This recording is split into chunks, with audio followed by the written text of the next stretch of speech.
Alejandro, creo que ya te puedes, ya estás presente aquí en el grupo de panelistas. Buenas tardes.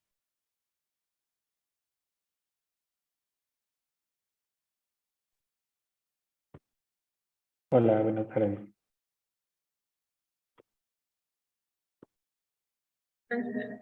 We're just waiting a little bit. People are still signing in. Thank you everyone for joining.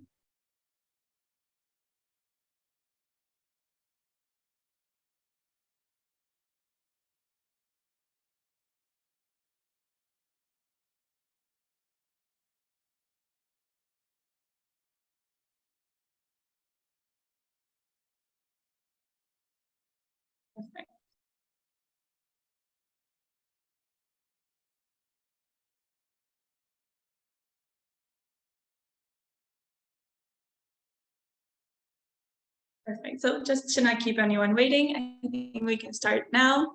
We're going to be recording the webinar. I hope that's okay with everyone. We also wanted to ask if you were okay to switching to Spanish from the audience, or if you would want the webinar to be in English. Sadly, Dr. Jesse won't be able to join today, so we can switch to Spanish if that's okay with everyone.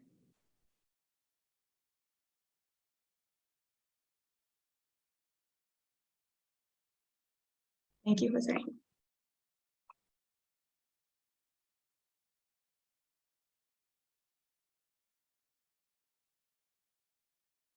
Perfecto, si gustan lo podemos hacer entonces en español, que sea mucho más sencillo. De nuevo, darles la bienvenida, agradecer a nuestros panelistas por haber aceptado la invitación. Mi nombre es Gabriela Zapata, yo formo parte de Alianza México con la Universidad de California. Y pues aquí venimos a presentarles una serie de webinars por parte de la iniciativa de embajadores climáticos. Esta iniciativa es un conjunto de estudiantes de México como de California que buscan pues en resolver los temas actuales y futuros para la sociedad, el medio ambiente, los negocios en cuanto al cambio climático. Entonces buscan mucho trabajar esta agenda climática y nos orgullece mucho que este sea el segundo webinar de la serie mencionada. Y tenemos a Alejandro Sánchez, que es embajador climático, que estará siendo de moderador en este webinar. Pues Alejandro, si gustas, te cedo la palabra. Sí, muchas gracias, Gabriela. Bueno, primero que nada, buenas tardes a todos y todas los que nos acompañan el día de hoy. Mi nombre es Alejandro Sánchez Zavala y voy a tener el gusto de moderar el webinar del día de hoy. Como ya mencionó Gabriela, es organizado por los embajadores climáticos de la iniciativa Alianza MX de la Universidad de California. Y bueno, un poco repitiendo lo que ya dijo Gaby, la Alianza de Embajadores Climáticos es parte de un programa que Alianza MX lanzó el año pasado para crear una red binacional de estudiantes interesados en el ambiente y cambio climático, todos de universidades mexicanas y de campuses del sistema de la Universidad de California. La misión de esta iniciativa es fortalecer el conocimiento y desarrollar las capacidades de jóvenes líderes y conectarnos con oportunidades profesionales dentro de la nueva economía y la sociedad climática. El webinar de hoy es el segundo en una serie de actividades que estamos desarrollando en temas como justicia climática, transición energética, soluciones sustentables, entre otros temas. Esta edición vertirá sobre los desafíos y oportunidades para transicionar a una economía verde. Y bueno, de acuerdo a el Global Green Economy Report de Oxford Economics, una economía verde es un modelo económico que crea una relación virtuosa entre la prosperidad económica y el bienestar social y ambiental. En otras palabras, es un sistema que busca reducir las emisiones de carbono, la contaminación y los residuos, al mismo tiempo que prioriza la conservación ambiental y la equidad social y promueve el crecimiento económico. Es importante hablar sobre crear una economía más verde y más sustentable porque representa un cambio en el paradigma en cómo pensamos el desarrollo económico, ya que tradicionalmente los enfoques económicos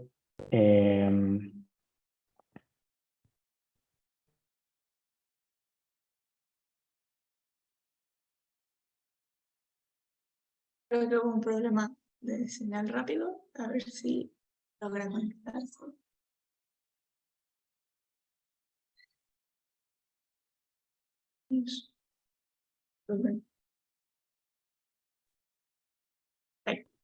Hola, ya volví. ¿Sí me veo, no?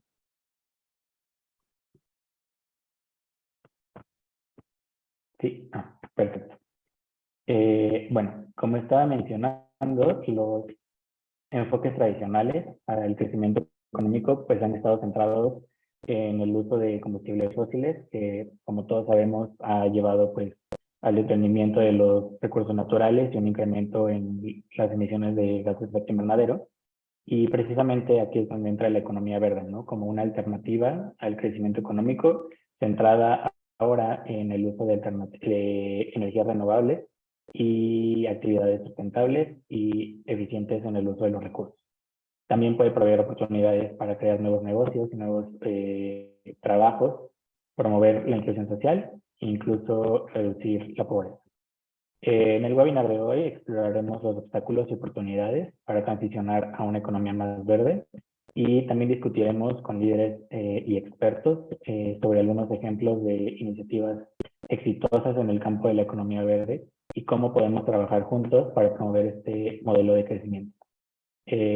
Bueno, sin más preámbulos, me permitiré explicar la dinámica del evento, que consistirá en 3 secciones. En la primera vamos a escuchar a nuestros panelistas explicar los principales obstáculos en el camino hacia una economía verde. En la segunda discutiremos sobre las herramientas, políticas y tecnologías existentes para facilitar esa transición. Y finalmente abriremos un espacio para preguntas y comentarios de los embajadores climáticos y de la audiencia en general. Y bueno, habiendo dicho esto, me gustaría abrir la plática con la participación del doctor Iván Hernández Cuevas, quien es profesor investigador de la Universidad Marista de Mérida. Tiene un doctorado en Ciencias Sociales con énfasis en Economía Verde y Desarrollo Rural por parte de la Universidad Autónoma de Yucatán. Es miembro del Sistema Nacional de Investigadores del CONACYT y profesor asociado en el Centro Internacional de Desarrollo y Trabajo Decente de la Universidad de Kassel en Alemania. Fue director ejecutivo del Fondo Climático de la Península de Yucatán de 2019 a 2020. Y ahora sí, doctor Iván Hernández, tiene la palabra.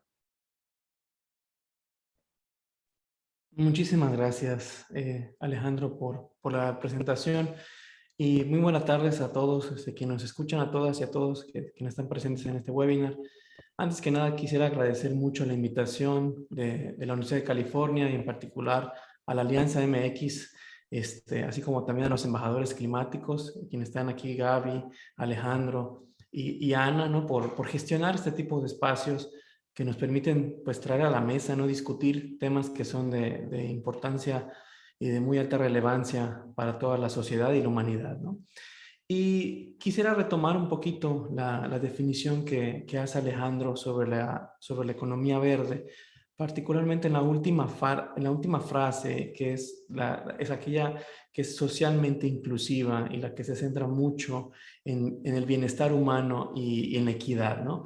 Porque muchas veces este es el ámbito con el cual menos se centran las iniciativas encaminadas hacia la economía verde, ¿no? Entonces, esta es quizás una de las principales barreras y usualmente nos centramos más hacia la eficiencia energética o inclusive se ha tratado como un sinónimo de economía verde únicamente a las energías renovables, ¿no?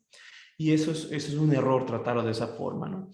Es también normal porque pues, hoy en día vivimos en esta crisis climática que nos une aquí, por ejemplo, ahora, y es muy fácil a veces irse primeramente por atender esa urgencia, pero no hay que descuidar también otros aspectos sociales muy importantes como son la pobreza y la desigualdad, que sin lugar a dudas generan más presión en la sociedad y generan presión para encontrar estas alternativas hacia hacer esta transición que muy bien mencionabas, ¿no? Esencialmente yo encuentro 5 barreras hacia esta transición a una economía verde. La primera, me gustaría hablar un poquito sobre el cómo encontrar mecanismos adecuados para, uno, incentivar prácticas en eficiencia de recursos a nivel empresa, ¿no? Que motiven la innovación, que motiven la reducción de residuos, pero también que muchas veces puede ser a través de regañar, ¿no? Poner un impuesto, pero que no les castigue, por ejemplo, demasiado para poder destruir una industria.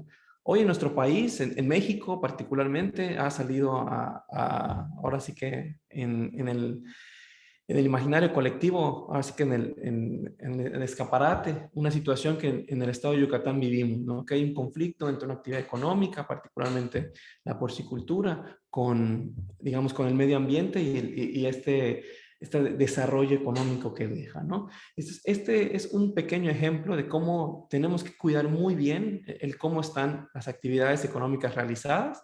Ahora el foco está puesto en la contaminación ambiental, pero también hay que fijarse de todos esos impactos sociales que también deja, ¿no?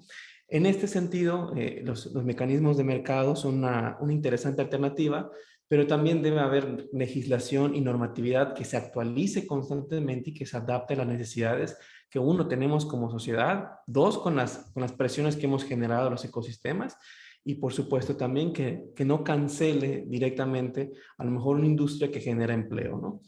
Ese sería quizás el primer elemento. Y también derivado de la oportunidad que tuve de dirigir el Fondo Climático de la península de Yucatán, otro de los elementos es acceder a los financiamientos, ¿no? Un recurso económico que se necesita para poner en marcha estos proyectos. Y particularmente quisiera enfocarlo hacia los proyectos que son de base comunitaria, es decir, los más abajo, de los guardianes de los recursos naturales que históricamente han protegido y han salvaguardado esta relación que no se puede disolver entre la sociedad humana y la naturaleza, ¿no? Muchas veces los mecanismos burocráticos que se hacen particularmente para proteger, digamos, el recurso, ¿no? Que muchas veces es escaso y a veces por la corrupción y demás, son un freno para que puedan llegar a estas localidades en donde no se cuenta a lo mejor con una infraestructura legal ya establecida. Entiéndase, una constitución de una empresa que pueda facturar y que pueda deducir un impuesto, que pueda emitir una factura para corroborar el ingreso que pueda representar, ¿no? Y voy a dejarlo aquí porque seguramente luego platicaremos sobre ello.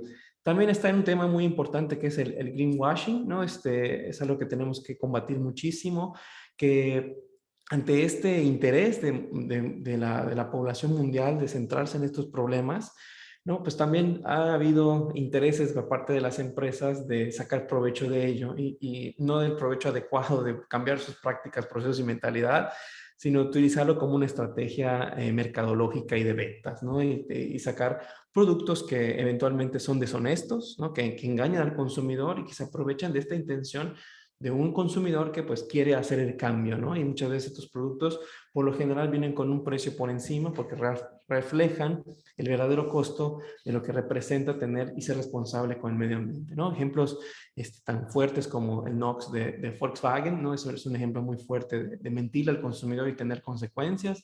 Ahora parece que ya han intentado lavar bastante bien la cara con la energía, con los autos eléctricos, pero bueno, ¿no? El tercer elemento que quisiera comentar son los procesos y tecnologías fidedignamente limpias o verdes. Durante su implementación, muchas veces tratando, y eso voy de la parte de la economía circular, tratando de limpiar los residuos o los desechos que generamos, inclusive se contamina más o se requiere muchísimo más consumo energético para tener otra vez el insumo o el recurso disponible para utilizar otra vez en el sistema. Entonces, estos elementos, en lugar de generar un beneficio hacia el medio ambiente, al contrario, se ve una presión o un problema mucho más serio, ¿no? Y particularmente cuando los negocios que están encaminados a desarrollar iniciativas de economía verde, particularmente, no cumplen también otro elemento que es el trabajo verde, ¿no? Que son elementos de trabajo decente, digamos, un salario digno, capacidad de tener vacaciones, asociarse y demás. Y pues bueno, afectamos fuertemente a la base laboral y afectamos a la dignidad del trabajo, ¿no? Y por último, y con esto ya quisiera terminar, porque creo que son 7 minutos por participante, según recuerdo en la dinámica. Hay un serio problema sobre la información limitada y no actualizada. Ya Alejandro nos comentaba cómo están los indicadores del Global Green Growth Institute, por ejemplo, que tenemos, inclusive la OCDE tiene un marco completo donde podemos ver el avance en los años del crecimiento económico verde, pero solo están a nivel país. Inclusive hay muchísimas ausencias de países que no reportan los indicadores. Si nosotros queremos llegar más abajo, este indicador, por ejemplo, bueno, ¿cómo está México? ¿Cómo están los estados de la República? No hay información disponible vigente. Entonces, eso limita mucho la toma de decisiones y particularmente a los hacedores de política pública, productiva y energética para tomar decisiones pertinentes y empezar a atender de manera local o focal los problemas que estamos, ¿no? Y con eso termino mi primera participación. Muchas gracias.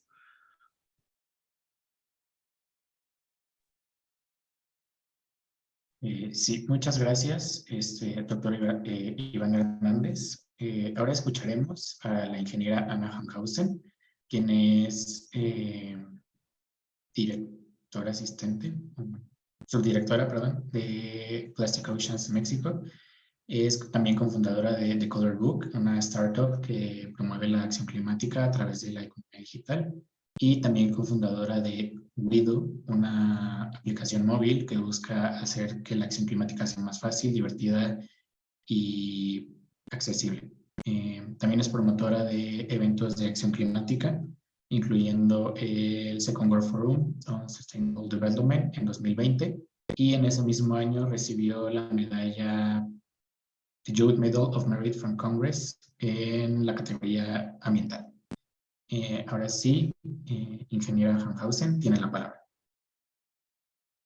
Muchísimas gracias, Alejandro, y gracias a todos los organizadores por invitarme a participar en este panel. Es un honor estar aquí con Iván, Andrés y Francisco platicando sobre este importante tema. La verdad es que me gustó mucho todo lo que ahorita mencionó el doctor Iván, especialmente esto que debemos desligar esta idea de que economía verde es igual a únicamente uso de energías renovables, ¿no? Hay mucho detrás, hay mucho que se puede implementar, y muchas veces esta visión se ve limitada por nada más pensar en las energías renovables cuando pensamos en una economía verde.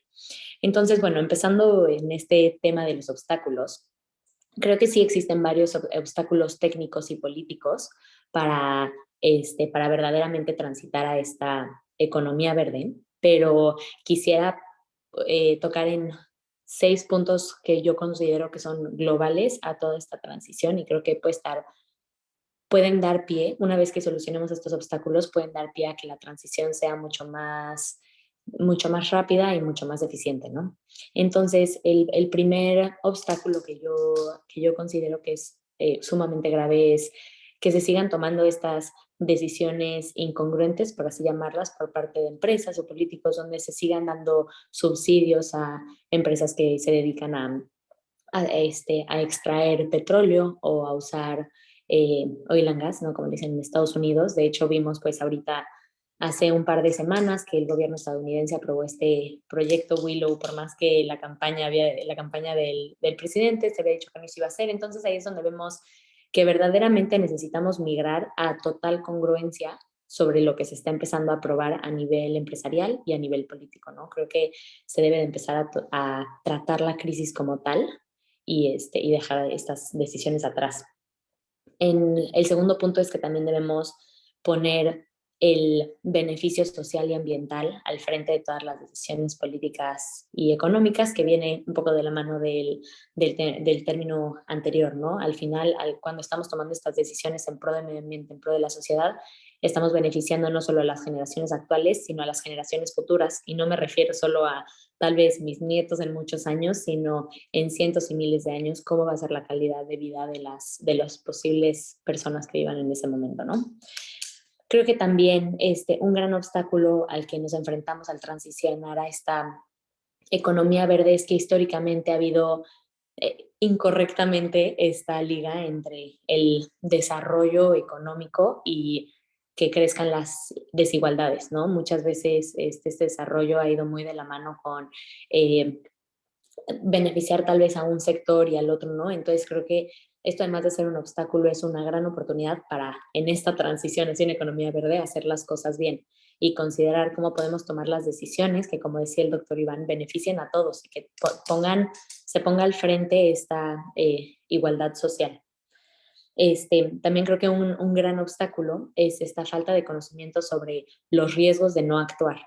Y me refiero a la falta de conocimiento no del gobierno, no de las empresas, porque tal vez lo conocen, sino tal vez muchas veces de la población en general, ¿no? Para que esta crisis se tome con la seriedad que se debería, debemos de reconocer y mantener siempre al frente y muy claro que estos riesgos también, los riesgos ambientales van muy ligados a riesgos a nuestra salud, riesgos al acceso de nuestras necesidades básicas, ¿no? Entonces creo que comunicar esto de una manera efectiva para que se entienda bien cuál es este costo social y ambiental que se perdería si no transitamos esa economía verde es algo bien importante, ¿no? Es bien importante pasar ese obstáculo.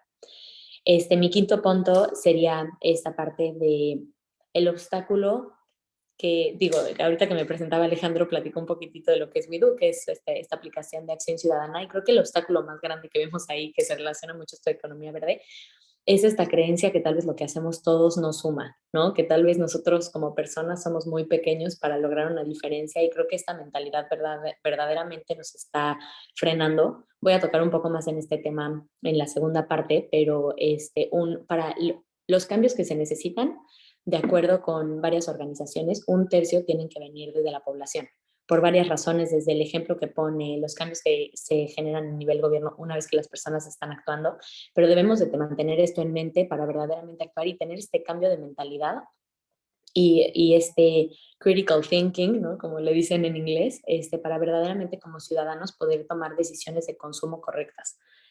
Y mi último punto, para no quitarle tiempo a los siguientes panelistas, es esta parte de este gran obstáculo que se ha visto en los últimos años, que muchas soluciones políticas y mucha innovación se queda tal vez en las pláticas y no se ejecuta. No se están considerando con suficiente seriedad todas estas tecnologías de transición que nos van a permitir reducir nuestras emisiones en lo que se llegan a tecnologías mejores, ¿no? Pero que sí se deberían de estar implementando para prevenir que estemos contaminando más en lo que se decide que sea, ¿no? O sea, creo que todo esto se engloba mucho en que estamos en una crisis y necesitamos actuar como que estamos en una crisis, ¿no? Verdaderamente siendo congruentes y tomando acción efectiva y rápida. Entonces, bueno, esa sería mi participación. Gracias, Alejandro. Sí, muchas gracias, ingeniera Hankhausen. Me parece interesante que ya estamos identificando algunos puntos en común, como las decisiones incongruentes, ¿no? Por parte de las compañías, y también por otro lado la falta de conocimiento de la sociedad más que del gobierno, como mencionó la ingeniera, sobre los riesgos de no actuar, ¿no? Y de no tomar acciones, y falta esta conciencia social. Entonces me parece interesante que ya se están identificando puntos en común. Pero bueno, para seguir con la conversación, me gustaría dar la palabra ahora al doctor Andrés Flores Montalvo, quien es director de Cambio Climático y Energía en el World Resources Institute, México. El doctor Andrés Flores tiene 12 años de experiencia en instituciones como el Instituto Nacional de Ecología y Cambio Climático, donde alcanzó las posiciones como director de Cambio Climático y director general de Política Ambiental y Económica. Él ha sido delegado de México en la Convención Marco de las Naciones Unidas para el Cambio Climático, el G20 y el Panel Intergubernamental Cambio Climático, el IPCC, además de ser autor de varios artículos en economía ambiental. Sin más, doctor Andrés, tiene la palabra. Muchas gracias, Alejandro, y gracias también por la invitación, a ustedes, a los embajadores y a la Alianza, por supuesto, a la doctora Studer. Un gusto estar acá con tan distinguidos amigos en este panel. Yo empezaría por mencionar que justo la semana pasada salió el nuevo informe de evaluación del IPCC y creo que vale mucho la pena volver a lo básico, digamos, a revisar los datos. Mencionaba Iván que no tenemos suficiente información, pero aún con todo hemos avanzado muchísimo y creo que en este sexto informe ya hay consenso científico casi absoluto, a la par que hay cada vez más un consenso político también sobre el hecho de que estamos ante una emergencia global sin precedentes, como mencionaba Ana al final de su intervención.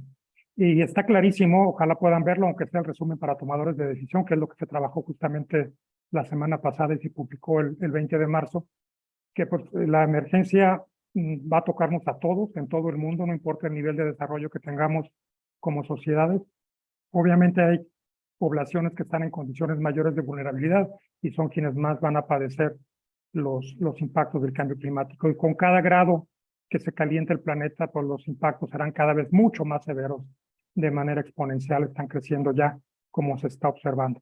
La buena noticia es que todavía hay tiempo, no mucho, pero hay tiempo todavía para actuar y pues lograr el pico de emisiones como máximo en el 2025 es lo que nos está pidiendo el IPCC, que tratemos de hacer desde todos los ámbitos, no solamente desde los ámbitos de los países que son los que se sientan en las mesas de las negociaciones internacionales.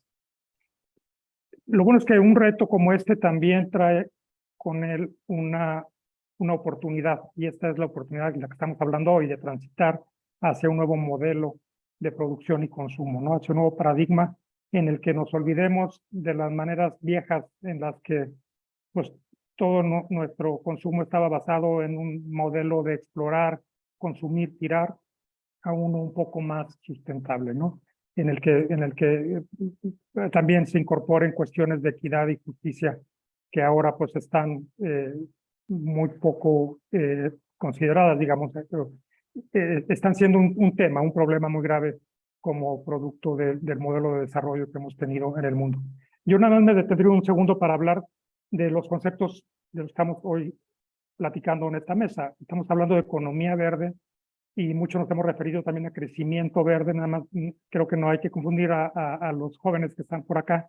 Economía verde lo impulsó sobre todo Naciones Unidas y me parece que es un modelo bastante más integral, porque incluye ya en sí mismo lo social, como comentaban Gabriela al principio, al dar la definición. El de crecimiento verde, pues de entrada el término crecimiento ya está siendo muy cuestionado, ¿no? La economía no puede crecer al infinito. Y ese es un término que impulsó más la OCDE, que pues es el club de los países más desarrollados del mundo, y al que por cierto México más se acercó, digamos, en la política pública, sobre todo en el sexenio pasado, en el que el crecimiento verde, aunque con el apellido de incluyente, se consideró como uno de los objetivos en el Plan Nacional de Desarrollo. Ahora me parece que ya ni uno ni otro, ¿verdad? No parece que estén reflejados en la política pública, pero creo que, digamos, aunque no explícitamente, este gobierno me parece que sí está mucho más enfocado, eso es indudable, en los temas sociales, ¿no? Es el centro del quehacer público. Y aquí lo que queremos, yo creo que argumentar todos y salir de aquí convencidos al respecto es de que se pueden lograr las dos cosas. Seguirnos desarrollando económicamente, seguir creciendo tal vez, seguir siendo más competitivos, generando empleos, pero a la vez también combatir la pobreza y los temas de inequidad que pues, son tan preocupantes en el país, que es mucho lo que este gobierno está impulsando y que al parecer pues todavía no desde una lógica integral, ¿no? Parece que lo ven como si estuviera peleado una cosa con otra, a pesar de que han pasado muchísimos años y los argumentos ya son contundentes respecto a que son cosas que sí son compatibles y que de hecho pues deberían estar muy cercanas una a la otra. La Comisión Global sobre la Nueva Economía del Clima, que lidera WRI, por cierto, junto con otras organizaciones, habla de una oportunidad de 26 billones de dólares de ahora al 2030 respecto al business as usual. Si nos movemos hacia en esta transición o transformación, porque es más que una transición, creo yo, del sistema económico hacia una economía más resiliente, justa y descarbonizada. 26 millones de millones, son billones en español o trillions en inglés. Lo que estamos cuantificando es solamente haciendo algunos cálculos que la verdad no van a mucha profundidad sobre los muchos cobeneficios que puede tener esta transición. En el caso de México, lo mismo ocurre. Hay una inversión importante que hacer, pero esa inversión se paga de acuerdo a las estimaciones de muchas organizaciones, no solamente nuestras, pero del propio gobierno. La nueva contribución nacionalmente determinada de México, la que se presentó en noviembre apenas, aumenta la meta de México, que era 22%, ahora es 35%, y argumenta que las inversiones que se hacen se van a pagar. Entonces, independientemente de si hay o no cambio climático y si nos preocupan o no estos temas, es racional invertir en estas cosas que nos llevan a una economía más limpia, más sostenible, más justa, más equitativa, por todos los cobeneficios que generan salud, de generación de empleos, en fin. Creo que aquí estamos un poco predicando entre conversos. Dudo que alguien de los que estamos aquí vaya tal vez a cuestionar a lo que estamos diciendo los demás, pero bueno, hay todavía quien cuestiona estas cosas, a pesar de que los argumentos me parece son cada vez más contundentes. La transformación tiene que ser, voy a ir cerrando muy rápido y a llegar a la pregunta, finalmente, después de este gran preámbulo. La transformación tiene que ser en todos los sistemas. Nosotros estamos enfocándonos en el sistema energético como uno de los más importantes, en las ciudades que son muy intensivas en el uso de energía y de recursos. En estos sistemas urbanos hay una gran oportunidad, y en lo que tiene que ver con usos de suelo, con agricultura, con alimentación, con agua. Agua, pues que es el tema más importante en el caso de México, en lo que tiene que ver con los impactos del cambio climático, pero también uno donde hay oportunidad en términos de reducción de emisiones. Entonces ahí hay un sector, un tema en el que creo que deberíamos estar mucho más activos, ser mucho más ambiciosos. Ahora sí, respecto a los retos, ya se mencionaron algunos. El financiamiento, siempre que preguntamos nosotros, sobre todo cuando hablamos con autoridades de gobiernos locales, cuál es el mayor reto, cuál es su prioridad, cuál es su mayor necesidad, nos dicen el acceso al financiamiento. Y eso no es solo porque no haya recursos, porque parece que sí hay muchos recursos por ahí en las instituciones financieras, sino porque también hay que tener a la par la capacidad para armar proyectos y el respaldo de instituciones que puedan atraer créditos, ¿no? O fondos o recursos. Esto pues creo que Iván lo vivió seguramente de primera mano. Entonces, entre más pobre se es, menos capacidad se tiene y menos se atrae recursos. Entonces se entra en una espiral pues viciosa de alguna manera, de la que es muy difícil salir, ¿no?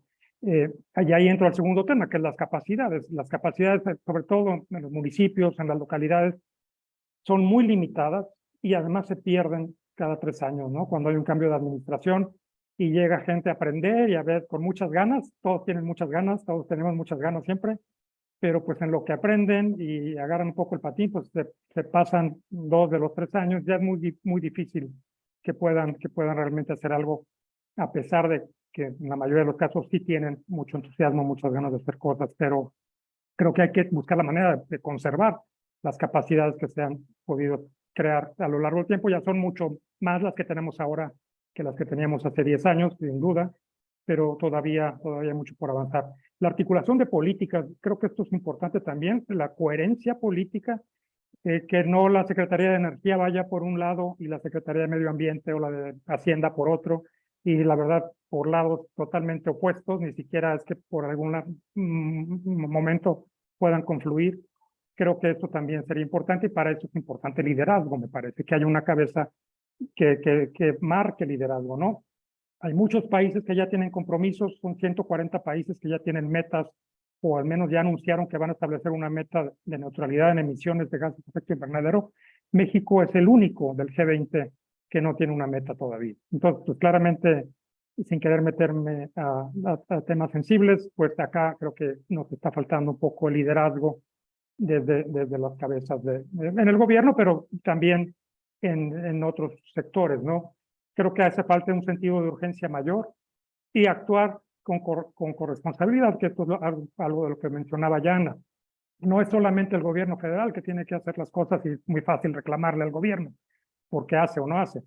La responsabilidad aquí es de todos, ¿no? De todos los sectores, de todos los niveles de gobierno, de los individuos, de las familias. Entonces creo que hay que asumir también esto y entender también, y es un reto mayor, que se puede compaginar el logro de los retos sociales con los retos, con los económicos y los ambientales. Creo que también esto es importante.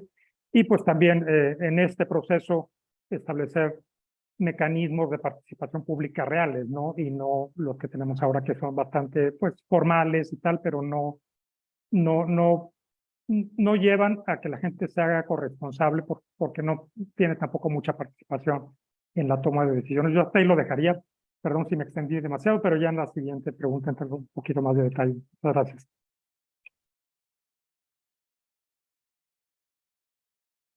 Sí, muchas gracias, doctor Flores.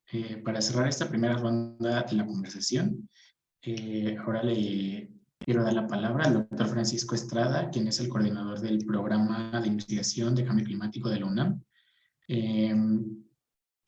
Es autor o contribuyente y revisor experto del cuarto y quinto reporte de evaluación del IPCC, y donde coordinó el capítulo de las atribuciones de México.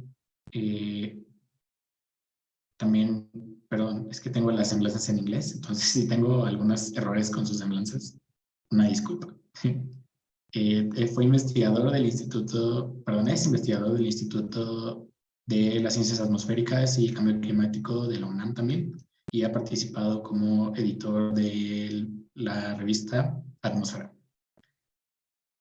Ahora sí, doctor Francisco tiene la palabra. Muchas gracias, Alejandro. Muchísimas gracias a Alianza MX y a los embajadores climáticos por esta oportunidad de platicar con ustedes. Es un gusto estar aquí con Ana, con Iván y con Andrés. Y pues bueno, ya dijeron un montón de cosas. Yo voy a añadir algunos puntos y a lo mejor meter un poquito de, digamos, de pimienta ahí.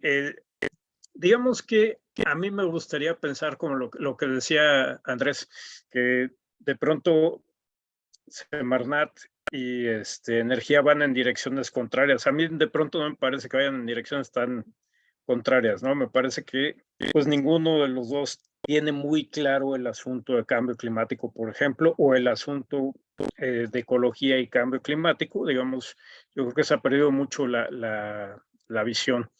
Y ahí hay una cosa también de lo que mencionaba Andrés que me parece muy interesante y que es importante discutirlo, yo creo, porque hablamos del greenwashing, ¿no? Que eso básicamente estamos hablando de pues, empresas, industria, lo que uno quiera. Pero también los gobiernos hacen esto, ¿no? Por ejemplo, esto de que vamos a cumplir los CNDs, sí los vamos a cumplir, ¿no? Pero hay que ser muy precisos, por ejemplo, en que la línea base cambió, ¿no? Y hay que ser muy precisos en que si uno tiene, pues que de pronto no hay crecimiento económico, el problema grave que tenemos con economía verde y todo esto es que la economía y las emisiones están muy pegadas, ¿no? Completamente pegadas. Entonces, si una deja de crecer, pues la otra la sigue, ¿no? Entonces, ahí yo sí creo en el crecimiento. Yo creo que, por ejemplo, un país como México todavía le queda un rato para crecer, ¿no? No es nada más un problema de redistribución, que sí, ¿no? Y ahí hay maneras, digamos, buenas de lograr los objetivos, digamos, de tratar de lograr, por ejemplo, los objetivos de los CNDs y otras que no son tan buenas. Digamos, si a fin de cuentas lo que está bajando es el ingreso per cápita y con ello las emisiones, pues habría que revisar con cuidado qué es lo que está pasando, ¿no? Pero bueno, regresando a esto, también una cosa que es importante, que ya lo mencionaron también, el lock-in tecnológico, ¿no? ¿Qué pasa cuando pues agarramos una tecnología que lleva de salida, ¿no? Y eso creo que es un ejemplo que hemos estado viendo y no por nada, digamos, en las clasificaciones internacionales de qué tan bien lo está haciendo México, qué tan mal lo está haciendo México, pues nuestras políticas salen como críticamente insuficientes, ¿no? Entonces, si uno ve esos estudios, y hay un tipo de estudio que me gusta mucho, o me parece muy, digamos, inteligente esto de, ¿qué pasa si todos los países actuaran como un país en particular, si fueran igual de ambiciosos en sus, digamos, metas de mitigación? Y pues si todos los países actuaran como México, estaríamos rebasando los 4 grados centígrados para finales de siglo, ¿no? Entonces eso nos pone como en un cierto marco. Y volviendo a esta parte de la economía y lo del crecimiento, ahí de las estimaciones que hemos hecho nosotros con modelos de evaluación integrada que tenemos y bueno, que están publicados, hay una cosa que hay que pensar cuando uno piensa, como bien decía Iván, Ana y Andrés, en la parte de, pues no se trata nada más de bajarle a las emisiones, no se trata también de reducir desigualdades, de poner, digamos, un piso más parejo y de lograr un crecimiento más balanceado, ¿no? Entonces, si uno recuerda que, por ejemplo, los impactos de cambio climático tienen características muy particulares como que se distribuyen de una manera muy poco uniforme, ¿no? Se ensañan, digamos, con los que menos tienen y refuerzan las desigualdades. cuando uno empieza a ver los impactos, ¿no? Por ejemplo, les digo, bajo un escenario tipo RCP 8.5, que es un escenario, digamos, muy alta, de emisiones muy altos, tenemos que para México equivaldría hoy a perder entre medio Producto Interno Bruto y 5 veces el Producto Interno Bruto del país.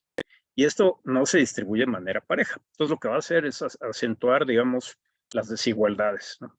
Y ahí es otra cosa que también mencionaron, y ahí lo decía Andrés y Iván también.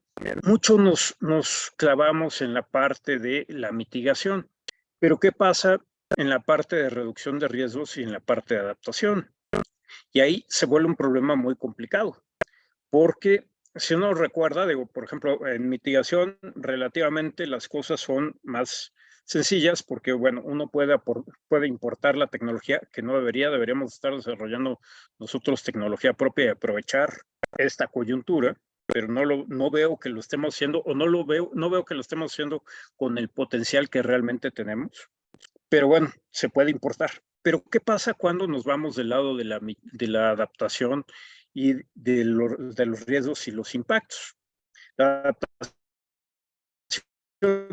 es un fenómeno que ocurre de manera local. No es tan fácil de que me voy a traer el remedio de la Conchinchina y lo voy a aplicar a cualquier municipio del país.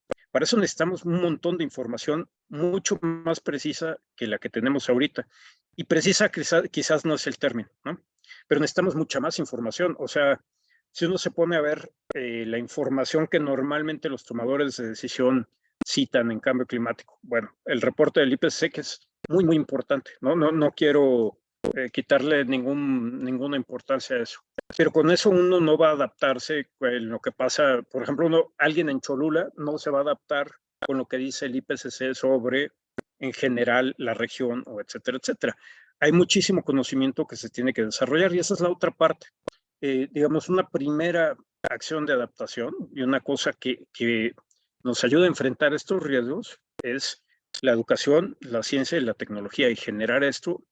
Y como decía, no solo en la parte de la adaptación, sino, bueno, ahora regresando a la parte de mitigación, nos abre un montón de posibilidades de desarrollo que pues nos separan de este desarrollo que hemos tenido desde el 82, cuando descubrimos que México era un país altamente petrolero y que eso era lo que nos iba a sacar. Aquí tenemos esa oportunidad, o sea, tenemos capacidad, tenemos, digamos, de los recursos naturales para energías renovables, tenemos un montón, ¿no? Entonces, no podemos perdernos este tipo de oportunidades. Y ahí un poquito también el asunto de qué tan informada está la población o qué tanto más informada a lo mejor está que el gobierno. A mí me llamó mucho la atención, el año pasado o el antepasado, no recuerdo, salió una encuesta global de Yale que hicieron con Facebook y ahí viene la opinión de la gente, ¿no? Y les digo, por ejemplo, les cuento algunas cositas de esto. México es el quinto país con mayor población que considera que cambio climático es la amenaza global más importante. El quinto país. En la encuesta internacional de opinión pública de cambio climático de Yale University y Meta, en México el 91% de la gente cree que el clima está cambiando y el 81% dice que es antropogénico. Este es uno de los porcentajes más altos. El 95% de la población están preocupados, 83% piensa que les afectará personalmente y 89% que afectará a las generaciones futuras. El 88% dice que el gobierno debe actuar más, el 95% apoya el Acuerdo de París, el 59% apoya reducir el uso de combustibles fósiles y la gran mayoría de ellos están con la idea de que sí se involucrarían ellos para bajar, por ejemplo, las emisiones o tratar de bajar, digamos, los riesgos que van a enfrentar, ¿no? Entonces tenemos de ese lado aparentemente una población muy informada. O sea, cuando uno se pone a comparar con otros países, creo que tenemos un privilegio ahí y además tenemos esta parte de que quieren que se hagan más cosas, ¿no? Y ahí estoy completamente de acuerdo, por ejemplo, con Ana, que cada uno de nosotros tenemos que asumir la responsabilidad y tener muy claro que uno tiene varias responsabilidades. Uno tiene responsabilidades a lo mejor como compañero de la escuela y estudiante, o como colega en el trabajo, o como miembro de una familia, como consumidor, donde pone el dinero ¿no? ¿Dónde pone su voto en dinero? Y también como, digamos, un ciudadano, ¿dónde pone uno sus votos, ¿no? Entonces, sí, estoy completamente de acuerdo. Pero también no hay que, o sea, no estoy diciendo que alguien lo haya dicho aquí, pero quiero reforzar que hay que decir muy claro que en problemas globales y en problemas de esta magnitud que requieren una coordinación muy, muy, muy importante, necesitamos que los gobiernos, las transnacionales y todos se pongan mucho las pilas, porque si no, es muy complicado. Imagínense un ejemplo, si uno quisiera combatir la pobreza en México, está muy bien que todos contribuamos a mejorar esa situación, a reducir eso, pero se necesitan políticas claras y políticas para realmente hacerlo de una manera eficiente y que lleguemos a los objetivos que queramos, ¿no? Yo con eso lo dejaría aquí. Muchas gracias.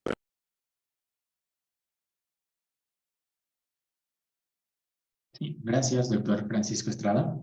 Antes de pasar a la segunda ronda de participaciones, donde hablaremos más sobre los instrumentos o políticas o estrategias existentes que ya se están aplicando, antes de pasar a eso, me gustaría hacerles una pregunta muy general, a ver quién se anima a responderla. Y bueno, en realidad son dos. La primera es, ¿qué pasa desde el punto de vista tecnológico? Ya existe la tecnología, digamos, para que los procesos de producción sean más sustentables o para que nuestras comunidades sean más resilientes y que también como que esa tecnología sea factible, o sea, que atraiga a las empresas a implementarlas, o todavía necesitamos llegar a ese punto de desarrollo tecnológico, necesitamos invertir en desarrollar esa tecnología, o sí, esa es la primera pregunta. ¿Ya contamos con ese nivel de desarrollo tecnológico o todavía no? Y la segunda pregunta es, bueno, desde mi sesgo de estudiante de política y administración pública, ¿qué se necesita, ¿no? Desde el gobierno? Como ya mencionó el doctor Francisco Estrada y también me parece que la ingeniera Hanhausen, sobre esta brecha, ¿no? Que hay entre el discurso y la acción. Ok, estamos conscientes, no solamente el gobierno y la sociedad, como ya mencionó con todos estos datos el doctor Francisco, pero ¿cómo hacemos para que realmente pasemos a la acción, ¿no? Desde el gobierno, ¿qué se necesita para lograr que las empresas aporten, ¿no? Como esta economía verde, pero también desde el sector social, ¿no? O sea, ¿qué se debe hacer para promover eso desde el sector gobierno, ¿no? Y no sé quién se anime a contestar alguna de estas preguntas.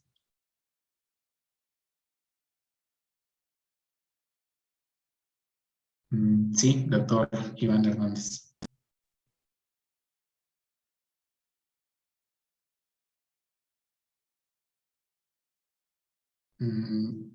Perdón, creo que no la Perdón. escuchamos.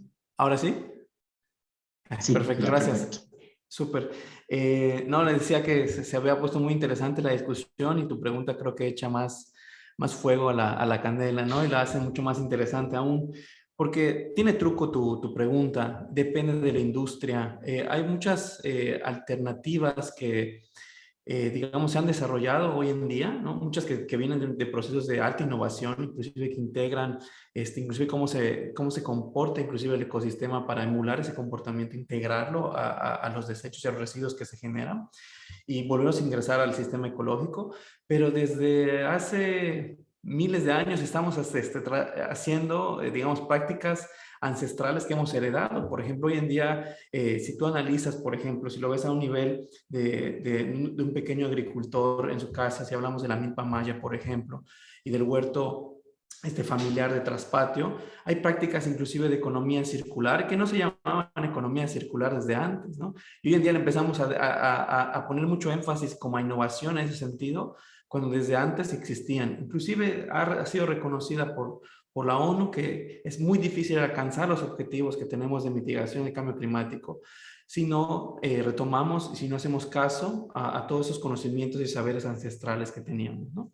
Y eso puedo ponerte un ejemplo tal cual, pero la industria alimentaria requiere muchísimo trabajo, y no solo desde la forma en cómo se genera particularmente el alimento y qué tipo de alimento es el que nosotros también demandamos, sino también a lo largo de toda la cadena logística y de producción que se necesita para llevar ese alimento a un determinado lugar, ¿no? Entonces, son muchísimos factores o eslabones que están añadidos a un proceso productivo que inclusive desde a lo mejor, bueno, yo ya hice mi chamba, a lo mejor desde la creación del producto, pero a lo mejor en el traslado esa es otra chamba que también tengo que trabajar y tener que sumar alianzas con otro proveedor, con otro productor, para que toda la cadena, digamos, esté adecuada y tenga el menor impacto posible, ¿no? Particularmente.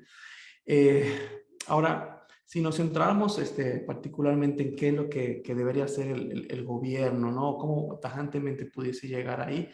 Algunas de las herramientas, ¿no? Estas, para hacer esta transición en la economía verde, adelantarme un poquito al siguiente módulo, pues yo creo que es utilizar todo el potencial que tenemos hoy en día, inclusive de investigación que se ha hecho en materia económica. Tenemos impuestos ambientales muy fuertes, digamos, desde la teoría que se ha probado que funcionan, pero mal implementados o implementados a lo mejor todavía o solo en ciertos bienes que a lo mejor siguen penalizando o afectando al que menos tiene, ¿no? Particularmente el impuesto a la gasolina, ¿no? Que tenemos, termina afectando al que menos tiene, ¿no? Al que tiene su troca V8, pues le va a importar poco, ¿no? Ir al Oxxo a comprar si subió 2, 3 pesos la gasolina, versus al mejor que sí necesita y se ve obligado a utilizar un transporte a diario, ¿no? Particularmente.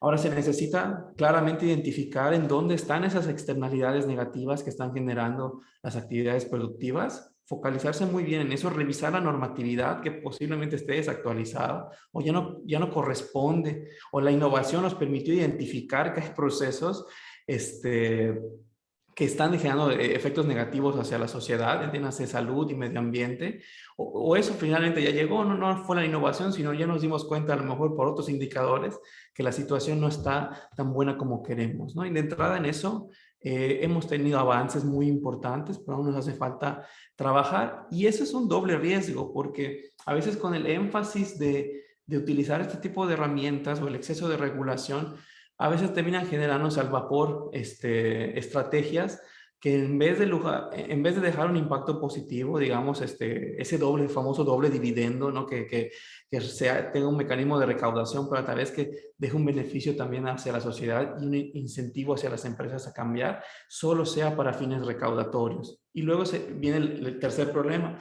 Ok, recaudas, pero ¿en dónde lo destinas, no? Y al fin y al cabo, si estamos recaudando y penalizando por el medio ambiente, pues debemos invertir ese dinero en generar mayor protección, mayor regulación o mayor control hacia esas prácticas ambientales, pero desafortunadamente también tenemos múltiples problemas sociales, ¿no? Y con lo cual, como bien mencionaba Andrés, nos hemos concentrado, bueno, este gobierno se ha concentrado muchísimo en paliar problemas sociales que no estoy tan de acuerdo en la forma en cómo se han estado haciendo. Parece más otra herencia antigua que teníamos, pero pues bueno, ese es otro tema candente que podemos pasar horas discutiendo, ¿no? Más o menos por ahí quisiera orientar la respuesta, Alejandro. Estoy seguro que hay muchas más opiniones al respecto y quisiera dejar el espacio también para mis compañeros y compañeras. Perfecto, muchas gracias. Sí, doctor Francisco Estrada, tenemos tiempo todavía para una respuesta antes de pasar a la siguiente parte de la conversación.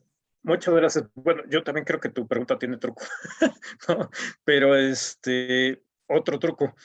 Pues es que depende qué es lo que uno quiera. O sea, existe la tecnología, por ejemplo, para que se hagan las cosas, para que pudiéramos bajar nuestras emisiones, para que pudiéramos reducir algunas cuestiones de riesgo, de que existe en el planeta, existe.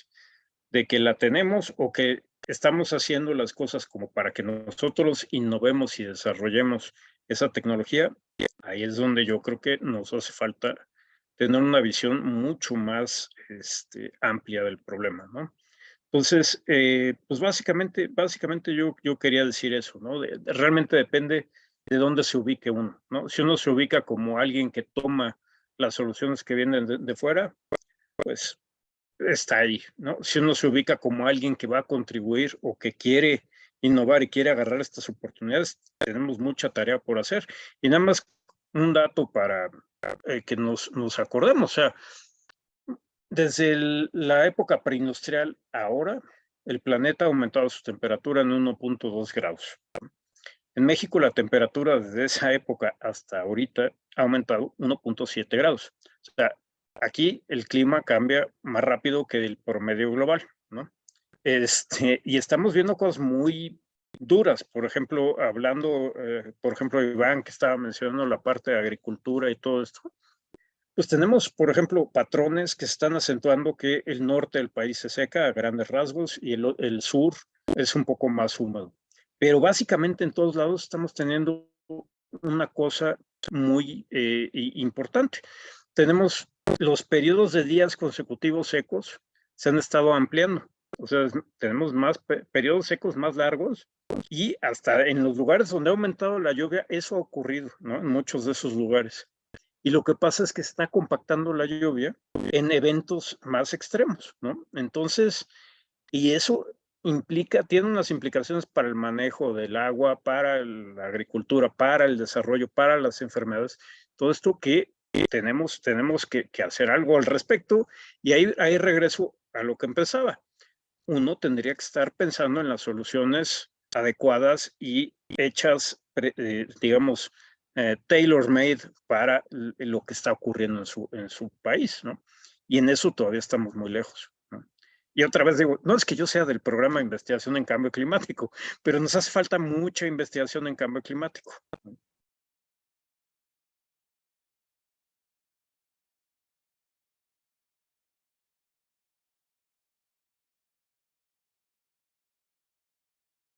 Cambio y fuera.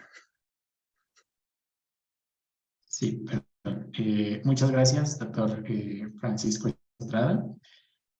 Bueno, me gustaría ya pasar a la segunda ronda con este otro tema, ¿no? Sobre los medios ya existentes, las herramientas con las que ya contamos para transitar o transformar, como bien hizo esta distinción el doctor Flores, de transición y transformación, hacia una economía más verde y sustentable, ¿no?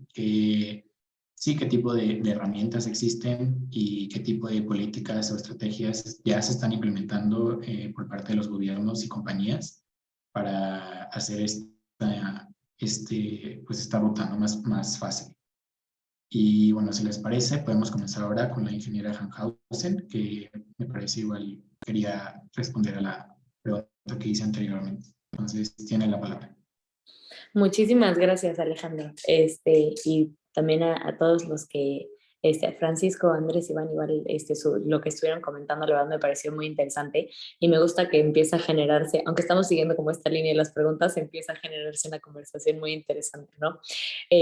Voy a retomar un poco en el último punto que hizo Francisco en su intervención pasada, que hablaba de esta acción personal, ¿no? Que era un poco en lo que me había quedado también anteriormente, porque creo que es bien importante lo que estaba diciendo de cómo la política tiene una gran oportunidad de complementar esta acción personal, ¿no? Cada una por separado no va a tener el mismo impacto que si verdaderamente existe esta coyuntura y una se empieza a, no adecuar, pero más bien como a tomar ejemplo de la otra, ¿no? Regresando a esta parte de acción personal, decíamos, oye, 1/3 de las acciones que se necesitan hacer tienen que venir de las personas.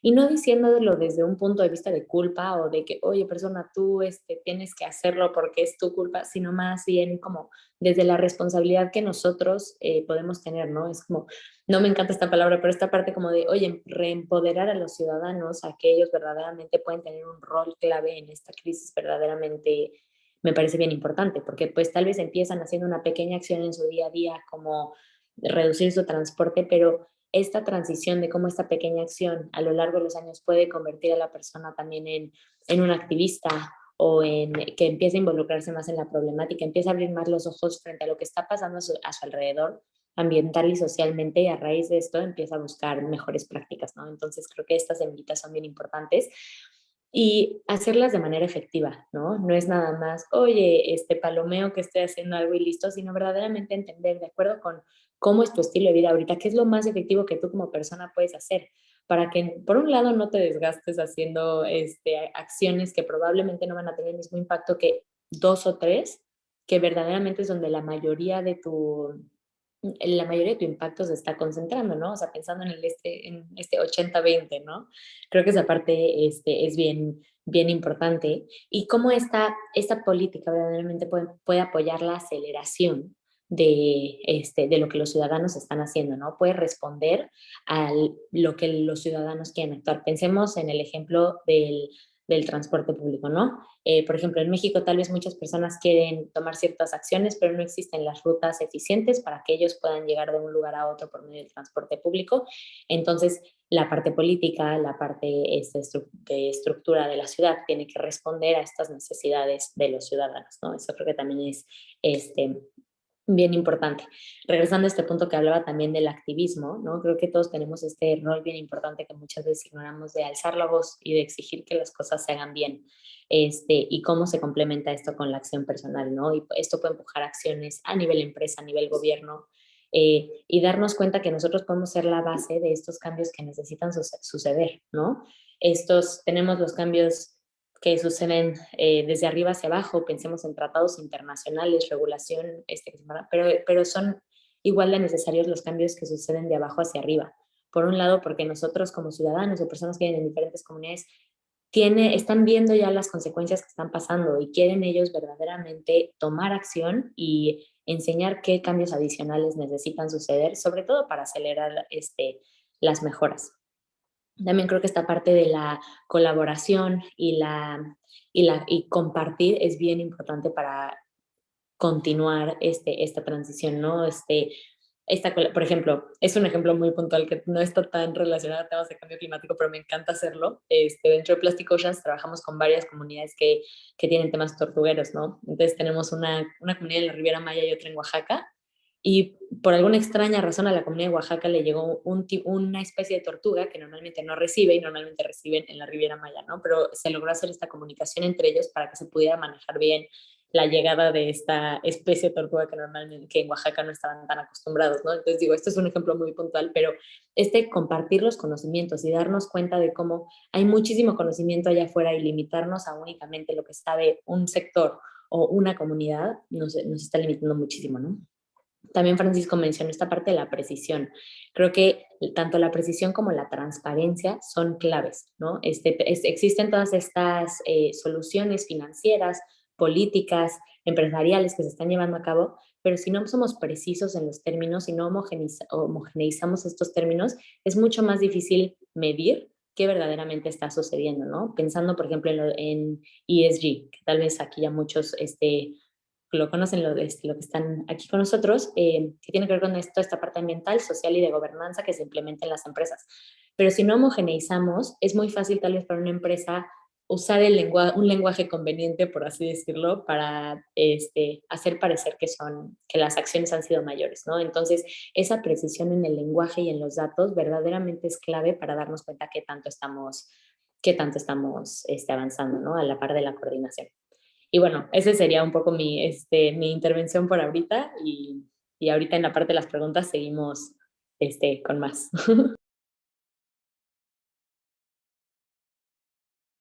Muchas gracias. Ahora me gustaría darle la palabra al doctor Andrés Flores. Gracias, Alejandro. Bueno, yo voy a regresar también a la pregunta que hacían desde la audiencia sobre la tecnología. También creo que tiene una caveat más, una según más, que es el de qué entendemos por tecnología, ¿no? Estamos hablando de los fierros, estamos hablando también del conocimiento, de los sistemas, de las soluciones integralmente. Creo que hay que verlo así un poco más, porque de otra manera, pues es bastante limitativo. Y por otro lado, además, parece que nos lleva en muchos lados de manera muy cómoda a confiar en que ahí va a estar la solución a todos nuestros males, ¿no? En que la innovación, la tecnología, pues tarde o temprano va a solucionar todo y no vamos a tener que cambiar en un ápice la manera en que nosotros nos comportamos, ¿no? Y cómo consumimos y cómo hacemos lo que hacemos, ¿no? Desde toda la vida. Y creo que también hay que evitar caer en esa trampa porque pues ya se mencionó aquí con datos, ahí no está enteramente la solución. Está también el otro punto, la tecnología está en algunos sectores mejor que en otros, ¿no? En el sector transporte tenemos muchos avances porque hay también muchos intereses económicos detrás. En el sector energético igual, hay países, hay empresas que están impulsando esa transición porque hay también, y nadie está peleado con eso, pues muchas ganancias detrás de estos cambios tecnológicos. En el sector agrícola a lo mejor no tenemos todavía tantos avances en la tecnología. En términos de adaptación, pues hay muy poquito todavía también. Hay cosas que cuestan miles de millones de dólares que los pueden implementar en países muy desarrollados, tal vez en Holanda, pero imposible pensar que en circunstancias más o menos similares en Bangladesh puedan hacer algo como eso, como lo que están haciendo ahí para, por ejemplo, prevenir inundaciones. Entonces, sí, la tecnología está ahí, ahora tenemos acceso, ahora es realmente la solución. Creo que todavía hay que hacernos más preguntas independientemente de eso. Yo tratando de ser específico, creo que una solución muy importante está en las empresas, como ustedes nos indicaban en la pregunta.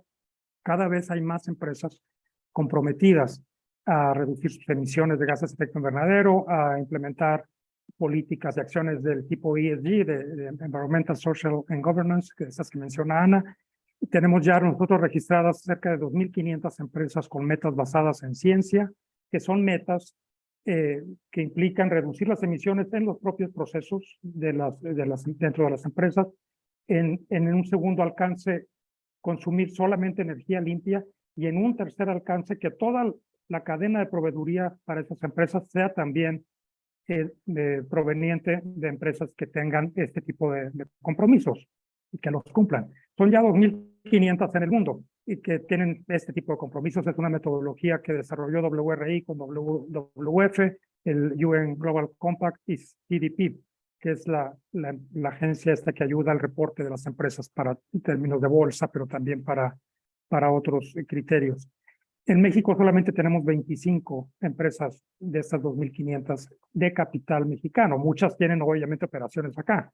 Walmart y todas estas grandes empresas globales tienen muchos negocios acá en México, muchas instalaciones, en fin, pero empresas de capital mexicano pues, son todavía muy poquitas. Ahí creemos que hay todavía una gran oportunidad. Y es una herramienta, me parece clave, porque las empresas pues son un sector importante en términos de emisiones, pero también donde hay una gran oportunidad. Ahora, en soluciones, no voy a hablar de tecnologías, voy a hablar de soluciones. Algunas tienen que ver con cambios tecnológicos, pero implican además cambios en política, cambios en modelos de negocio, cambios en comportamientos.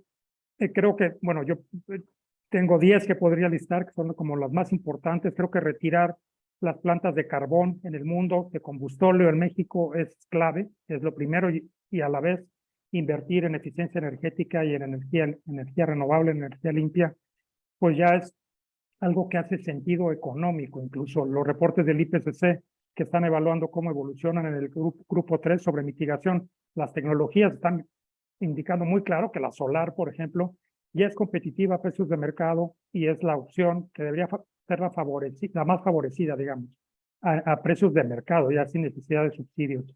Y por otro lado, como decía Francisco, estamos todavía invirtiendo en esto que se llama activos varados en una refinería, tomando una decisión de inversión ante una coyuntura particular, cuando las inversiones que ahí se están haciendo van a durar 40 o 50 años. Además, no vamos a ver un litro de petróleo refinado sino hasta tal vez 2025, si nos va bien, 2030. Y lo mismo pasa en otros países, no es privativo de México. Las inversiones en energía fósil todavía superan a las inversiones en mitigación y adaptación. En Estados Unidos acabamos de ver, con todo lo que está impulsando el gobierno de Biden, cómo se están también empujando inversiones en Alaska, ¿no? Para explorar yacimientos petroleros y de gas. Con el argumento, tal vez es real, porque las comunidades están de acuerdo aparentemente, de generar desarrollo para las comunidades. No es un tema tan sencillo, digamos. También hay que ser cuidadosos en que hay que de alguna manera equilibrar también las cuestiones sociales con las ambientales. Espero no haberme revuelto mucho en este argumento. Yo creo que descarbonizar también la industria pesada, el cemento, el acero, los plásticos, moverse a vehículos eléctricos es algo que ya está sucediendo, pero a la vez hay que impulsar el transporte público, ¿no? No es solamente que pues cambiemos, además ahorita por el punto en el que está la curva de aprendizaje de las tecnologías para vehículos eléctricos, pues quien está accediendo son los que cambiaron un Mercedes-Benz por otro Mercedes-Benz, pero nada más eléctrico, ¿no? La mayor parte de la población todavía no puede acceder a este tipo de tecnologías, entonces se tiene que impulsar también el transporte público en todo el mundo, en todas las ciudades, y si es eléctrico, pues mejor. Yo creo que se mata, bueno, creo que es un dicho que ya no bien visto entre los colegas, esto de matar dos pájaros, pero bueno, se logran dos objetivos con una misma acción, digamos, para no usar esto de matar animales. Pero a la vez que descarboniza obviamente la matriz energética, porque de nada sirve tener vehículos eléctricos con electricidad que viene del combustóleo, ¿no? Que parece que lo que están pensando hacer acá en nuestros países del sur. Bueno, descarbonizar también la aviación, la navegación. Voy nada más a terminar mis 10 puntos. En lo que tiene que ver con usos de suelo, pues obviamente todavía hay mucho que hacer en temas de detener la deforestación y reforestar tierras degradadas. Acá en México todavía tenemos una tasa relativamente alta de deforestación, y estos programas como Sembrando Vida, pues, aunque tienen parece que un beneficio social, yo siempre digo que por alguna razón está alojado en la Secretaría de Bienestar y no en la de Medio Ambiente. La verdad es que en términos ambientales están siendo perniciosos, inclusive están generando, incentivando la deforestación. Y ahí hay datos, ¿no? Yo no creo que esto sea cuestión de yo creo, tú crees, es que hay que ver los datos, ¿no? Y las observaciones satelitales están indicando que hay deforestación inducida adicional a la que teníamos, digamos, y pues el único factor que cambió fue este programa. Entonces, pues la sospecha recae sobre este programa. Hay que hacer más análisis, pero también incluso los análisis desde abajo, desde el nivel de suelo, de tierra, del territorio, están indicando que esto está sucediendo, al menos en algunas comunidades. Creo que faltan más datos, más investigación seguro sobre estos temas, pero hay ya indicios y sospechas de que este programa en particular pues no está deteniendo la deforestación, está haciendo todo lo contrario. Y hay que ver este sector, pues a fin de cuentas ese es el tema. En lo que ya tiene que ver más de cerca con nuestras acciones, pues creo que reducir el desperdicio de alimentos es una que siempre sale, y la que como que le damos la vuelta un poco porque no queremos mucho cambiar nuestras costumbres, nuestros hábitos de consumo, pero ahí hay también una medida que hay que evaluar con mucha seriedad. Y finalmente, comer más plantas y menos carne de res. Yo creo que también esa tiene un impacto muy claro, y eso, pues ahí está muy claro lo que dice Ana. A lo mejor yo pues, no le veo mucho cambio, ¿no? En mi huella de carbono individual. Ahora, la agregación de la huella de carbono de todos, yo creo que sí puede sumar, ¿no? Ahí hay que pensarle. Gracias.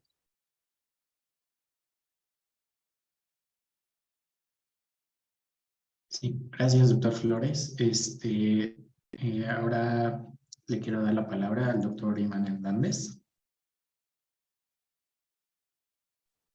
Muchas gracias. Estoy totalmente de acuerdo con lo que plantean tanto Ana como Andrés en estas herramientas, estas opciones que tenemos para alcanzar la economía verde. Yo también tenía puesto como uno de los ESGs, ¿no? Pero quisiera poner un poquito como la crítica, ¿no? Y más en el entorno que Ana planteaba, ¿no? Tenemos desde los pioneros, desde la taxonomía verde europea, ¿no? Que es una bastante completa, igual polémica por las adecuaciones que tuvo, incluyendo ciertas industrias que pues para otros no son tan verdes, pero bueno, son industrias de transición, por decirlo así. Pero como estas herramientas, ¿no? que de entrada sirven mucho porque esa es información que podemos consultar, la sociedad puede consultar, la academia puede consultar, el gobierno puede consultar, y te permite tomar decisiones cada vez más acertadas. También puede ser una herramienta de conformismo, ¿no? Como también decía Ana, yo tengo check, ¿no? O sea, si tenemos recién estrenada la taxonomía sostenible de México, ¿no? Con la Secretaría de Hacienda y Crédito Público, y pues, revisando los indicadores, pues no es que estén tan bien o tan mal, pero pues uno agarraría y pues chequen todos, ya cumplí, ¿no? Y con eso ya pues me dedico a hacer lo que estoy acostumbrado a hacer y no hago ese extra o ese cambio fidedigno de paradigma para pues realmente contribuir y mitigar los efectos nocivos que tenemos con el medio ambiente, ¿no? Hace falta muchísimo que esta reportabilidad, si podemos decirlo así, esta transparencia de las empresas sea pues, unánime, ¿no? Sea prácticamente para todos, indistintamente del sector y el tamaño de la empresa. No tendría por qué ser exclusiva para una empresa que cotiza en bolsa o requiere un financiamiento que viene desde a lo mejor inversores que están preocupados por el medio ambiente, ¿no? Y en esto pues me voy de la mano de que pues, una de las herramientas que tenemos es que hay cada vez más preocupación y más interés, inclusive ya si desde Wall Street no se preocupan por tener esas inversiones sostenibles, es que la cosa ya no tiene vuelta atrás, ¿no? Esto es algo que es un foco muy rojo y que, pues bueno, tenemos que utilizar a nuestro favor, ¿no? Particularmente, pero que no se vea como esta estrategia de solo cumplir con un listado de cosas y ya está, ¿no? Mi responsabilidad ahí terminó. Hay creo que muchos casos de éxito, un poquito lo mencionaba cuando preguntó Alejandro, en el caso de las normas que hay, normatividad, sobre todo las leyes que hay que tener que revisar, o por ejemplo la ley de economía circular que pues está aprobada pero no publicada, entonces está en la congeladora todavía, entonces hay todavía procesos que requieren muchísimo tiempo, ¿no? Desde la gestión, pero también cómo se pueden agilizar tan rápido, ¿no? Cuando hay interés fidedigno a lo mejor de una bancada para sacar una contrarreforma o algo. A mí es algo que me sorprende muchísimo, cómo se puede hacer tan rápido algo, pero a la vez tan lento, otros procesos que a lo mejor son mucho más, de mucha mayor importancia o relevancia para la sociedad entera, ¿no? A mí me ha tocado trabajar mucho o estudiar muy de cerca ciertas actividades que tienen este componente, por ejemplo, de economía circular. Y ahí voy con esta herramienta que creo que nosotros tenemos disponible, que es vincular iniciativas del nombre que tengan. Por ejemplo, si vienen de economía circular, economía social y solidaria, economía regenerativa, hay de economía de la dona, le han puesto tantos nombres, colores y formas que todas suman hacia un mismo objetivo, ¿no? Que es generar desarrollo económico, generar bienestar en la sociedad y, por supuesto, reducir nuestro impacto con el medio ambiente. Y muchos de esos proyectos que se realizan, por ejemplo, he tenido la fortuna, por decirlo así, o la responsabilidad de estudiar estas chatarrerías, digamos, clandestinas, por decirlo así, o que son generadas por familias, inclusive, como una alternativa de empleo, que pues lo que buscan es reciclaje de materiales, particularmente electrónico, pero que en las malas prácticas, digamos, o en las prácticas rápidas para obtener el recurso, se incurren en malos procesos, por ejemplo, la quema, ¿no? La quema de residuo electrónico para obtener de manera pues, más rápida ciertos metales que tienen alto valor, ¿no? Entonces, eso tiene un impacto negativo doble, ¿no? Por tanto, por el medio ambiente en emisiones como contaminación de suelo y agua, así como en la salud, porque las personas están allá en la caldera, ¿no? En la fogata, respirando y tiene nociones importantes en la salud. ¿Cómo esa actividad que su fin, digamos, es algo positivo, que es recolectar reciclaje, digamos, de residuos de una industria en particular? ¿Cómo logramos hacer que esta, pues bueno, no sé si se certifique, se legalice? Y pues bueno, ahí vamos con la otra herramienta que es la educación, ¿no? Y cómo podemos utilizar todas estas buenas prácticas, enseñanzas que tenemos desde la universidad o inclusive desde un enfoque de productor a productor que suavice o que permee hacia más población en particular y que pues se logren ahora realmente mitigar todos esos efectos negativos que tiene sociales y ambientales con con la misma índole que tenía la actividad, que era pues mejorar el ambiente, ¿no? Otro caso muy interesante que inclusive el empresario no le llamaba economía circular, él se dedica al reciclaje también de plásticos, particularmente ABS, estireno, entonces de computadoras, de coches y demás. Y los hace otra vez, hace un proceso muy sencillo se hace la molienda, ¿no? Se destruye el bien, se calienta y genera moldes para suelas de zapatos. Nosotros aquí en Yucatán tenemos un municipio que es casi 90% zapatero, que es el municipio de Ticul, y pues él crea, digamos, estos tacones, estas bases, que a través del reciclaje de estos materiales los vuelve a poner en el mercado, ¿no? Y entonces analizamos su estructura y cómo lo hace, y dentro de la plática, pues él lo hacía por un interés fidedigno de uno, generar ingreso para la familia, pero pues también tener una contribución hacia el medio ambiente, sin llamarle economía de algo, ¿no? Es tal cual lo hacía. ¿Cómo podemos canalizar estos apoyos, estos recursos, este financiamiento, que a lo mejor esta no es una empresa que reporte ASGs, ¿no? Que no es que no cotiza en bolsa y a lo mejor no es candidata a recibir un apoyo a lo mejor del financiamiento internacional? Pero ¿cómo canalizamos ese tipo de estrategias, ese tipo de iniciativas para que realmente pueda hacerlo, ¿no? Yo creo que es muy importante, pues ahora sí, la sinergia entre la industria privada, la academia y por supuesto el gobierno, que tienen que estar pendiente en ello, ¿no? Son esos puntos que un poco diferentes de lo que habían comentado mis compañeros, para no ir redundando con la plática, pero estoy seguro que ahorita en las preguntas podemos discutir un poquito más. Muchas gracias. Sí, gracias, doctor Hernández. Para cerrar esta segunda ronda, doctor Francisco Estrada tiene la palabra. Sí, gracias, Alejandro. Bueno, yo retomando un poco lo que han hecho mis compañeros, por ejemplo, Ana, que mencionaba la parte de transparencia, ¿no? Yo creo que eso es muy importante, que tengamos esos acceso a los datos. Y pegado a la mano, la fortaleza institucional. O sea, hay una relación muy estrecha entre la fortaleza de las instituciones y que realmente funcionen las cosas. Por ejemplo, hay un estudio muy interesante sobre qué pasa cuando se publican o se promulgan nuevas leyes, ¿no? A nivel global. Entonces, por ejemplo, para darle los datos bien, déjenme nada más lo reviso. Hay una relación estadística significativa entre las leyes nacionales para reducción de gases de efecto invernadero y la intensidad energética. Con cada ley adicional que se promulga, se reduce un 1.79% la intensidad energética. Pero los autores de este artículo nos dicen, eso depende mucho de qué tan fuertes son las instituciones en los países. Por ejemplo, si tienen instituciones fuertes, donde sí se cumple lo que dice la ley, en vez de 1.79%, llegas a 2.43. Si tenemos instituciones débiles, básicamente se vuelve cero, ¿no?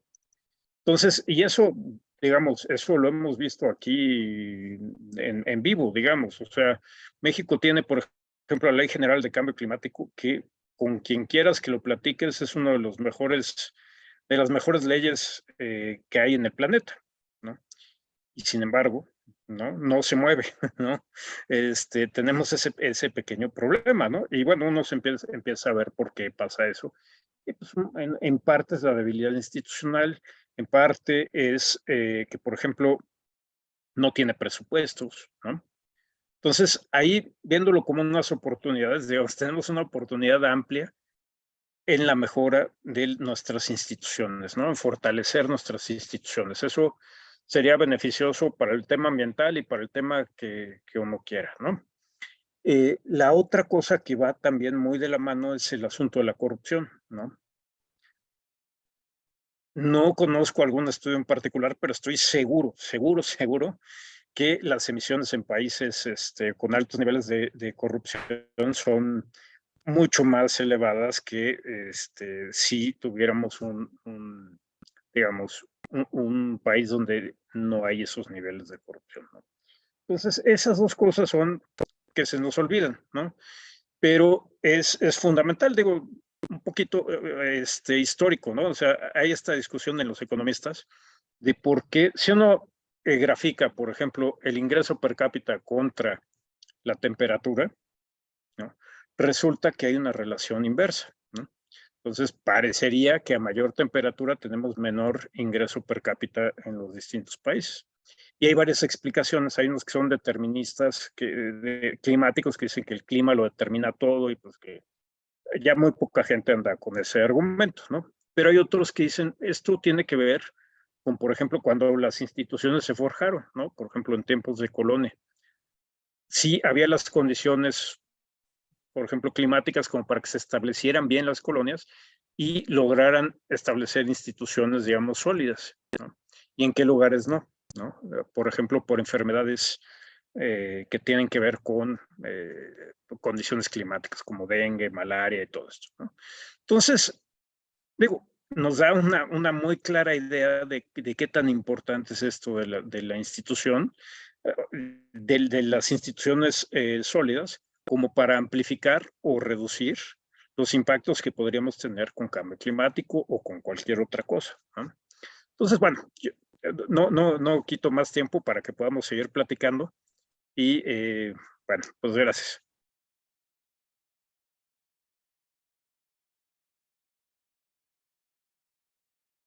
Sí, gracias, doctor Estrada. Bueno, finalmente para esta última ronda de preguntas, tenemos 4 preguntas, de hecho, aquí en el chat de Zoom. Y bueno, ustedes son 4 panelistas, entonces creo que perfectamente cada uno de ustedes puede contestar una pregunta. Entonces, si les parece, las voy a ir leyendo y bueno, el que levante primero la mano puede contestar esa pregunta y así vamos siguiendo para terminar las 4. La primera de Mariana Lucía de la Sarreaga dice: buenas tardes, ¿qué opinan sobre el negocio que se dedica a la generación de energía mediante la quema de basura, que implica un traslado de bloques de basura mediante barcos de Latinoamérica a Europa? ¿Quién quisiera contestar a esa pregunta? Sí, ingeniera Hanhausen. Gracias, Alejandro. Pues empiezo con en temas de residuos, ya que gran parte de de mi background tiene que ver con residuos.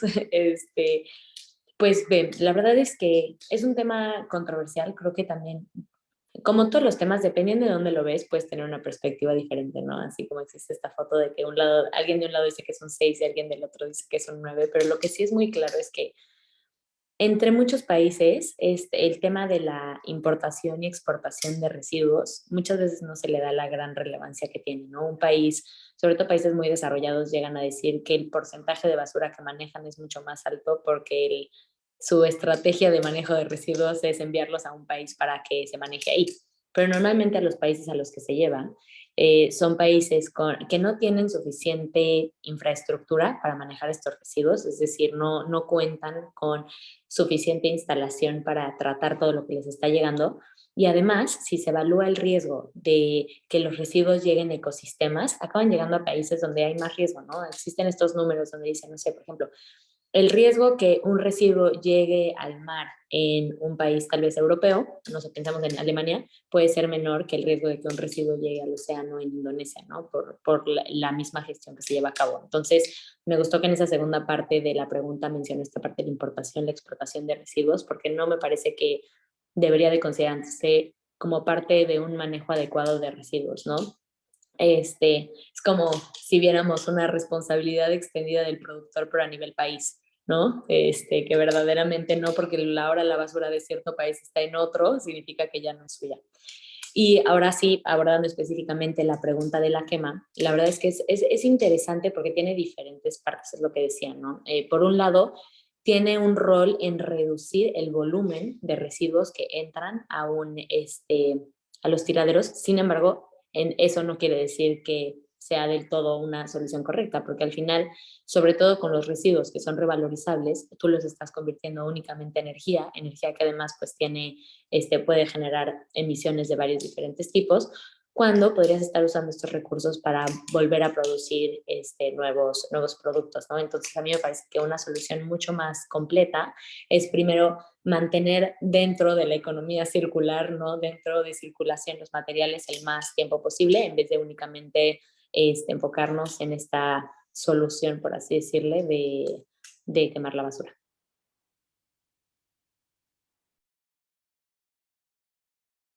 Perfecto. Muchas gracias y creo que fue una respuesta muy interesante. La siguiente es de Hugo Ávila y dice: excelente mesa de discusión. ¿Saben si se ha evaluado la efectividad de escenarios como 1, desacelerar la economía y crecimiento poblacional, versus 2, cambio de tecnología y de costumbres, consumismo para mitigar la crisis ambiental? ¿Quién quisiera responder esta pregunta?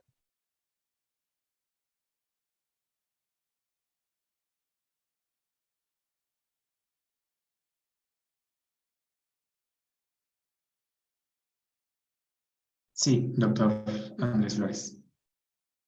Bueno, me voy a aventurar a contestar algo de lo que no sé mucho, pero por miedo a que las preguntas que siguen sean más difíciles todavía, un poco. Y tratando de abundar sobre esto que comentaba Ana, sobre la economía circular. Sí, pues se está de nueva cuenta, como decía Francisco, sobreregulando, incluso por regulaciones no paramos. Y a veces no se evalúan en sentido estricto y amplio las consecuencias de una política, ¿no? Y a veces también Iván lo mencionaba, qué buena idea, ¿no? Prohibir los plásticos y no ver de alguna manera que esto puede tener impactos en una comunidad que depende de producir bolsas o popotes, ¿no? Hay que también tener estas consideraciones de transición justa, digamos, cuando se trate de impulsar una solución como esta o como cualquiera, ¿no? Porque puede haber perdedores y a veces los perdedores son justamente estas personas que están en condiciones de mayor vulnerabilidad, incluso ya de por sí fuera un poco de los sistemas o de las ganancias, digamos, de los sistemas económicos. Entonces sí, creo que la evaluación más integral es buena. Ahora, también hay que ver que lo que uno llama basura para otro, como dice el dicho, puede ser un tesoro, ¿no? Entonces, y ese es creo que la base del concepto, ¿no? Que muchos de los que consideramos residuos pueden volver al ciclo productivo, ¿no? Son insumos para otros procesos. Y es de lo que se trata, de cerrar estos círculos y no tener este enfoque, paradigma lineal, digamos, que ya mencionábamos antes, de extraer, consumir, tirar y cerrar el círculo de consumo, el círculo de los materiales, digamos, del uso de materiales para que vuelvan de nueva cuenta la economía. Esto trata un poco la circularidad, pues que creo que se ha estudiado bastante y está impulsándose en la práctica en muchos sectores económicos. Entonces creo que ahí puede haber una buena solución. Aquí en la Ciudad de México se impulsó en la administración pasada un proyecto que se llamaba termovalorización, un nombre muy eufemístico, pero pues a fin de cuentas era eso, usar la basura para generar energía. ¿Qué soluciona esto? ¿Soluciona el problema de la basura o soluciona el problema de la energía? Parece que como energía es energía muy cara, es energía muy costosa todavía. No es la mejor manera de generar electricidad, usar residuos. Hay que transportarlos. Tienen a veces contenidos calóricos muy bajos. No se comparan con el petróleo o el gas.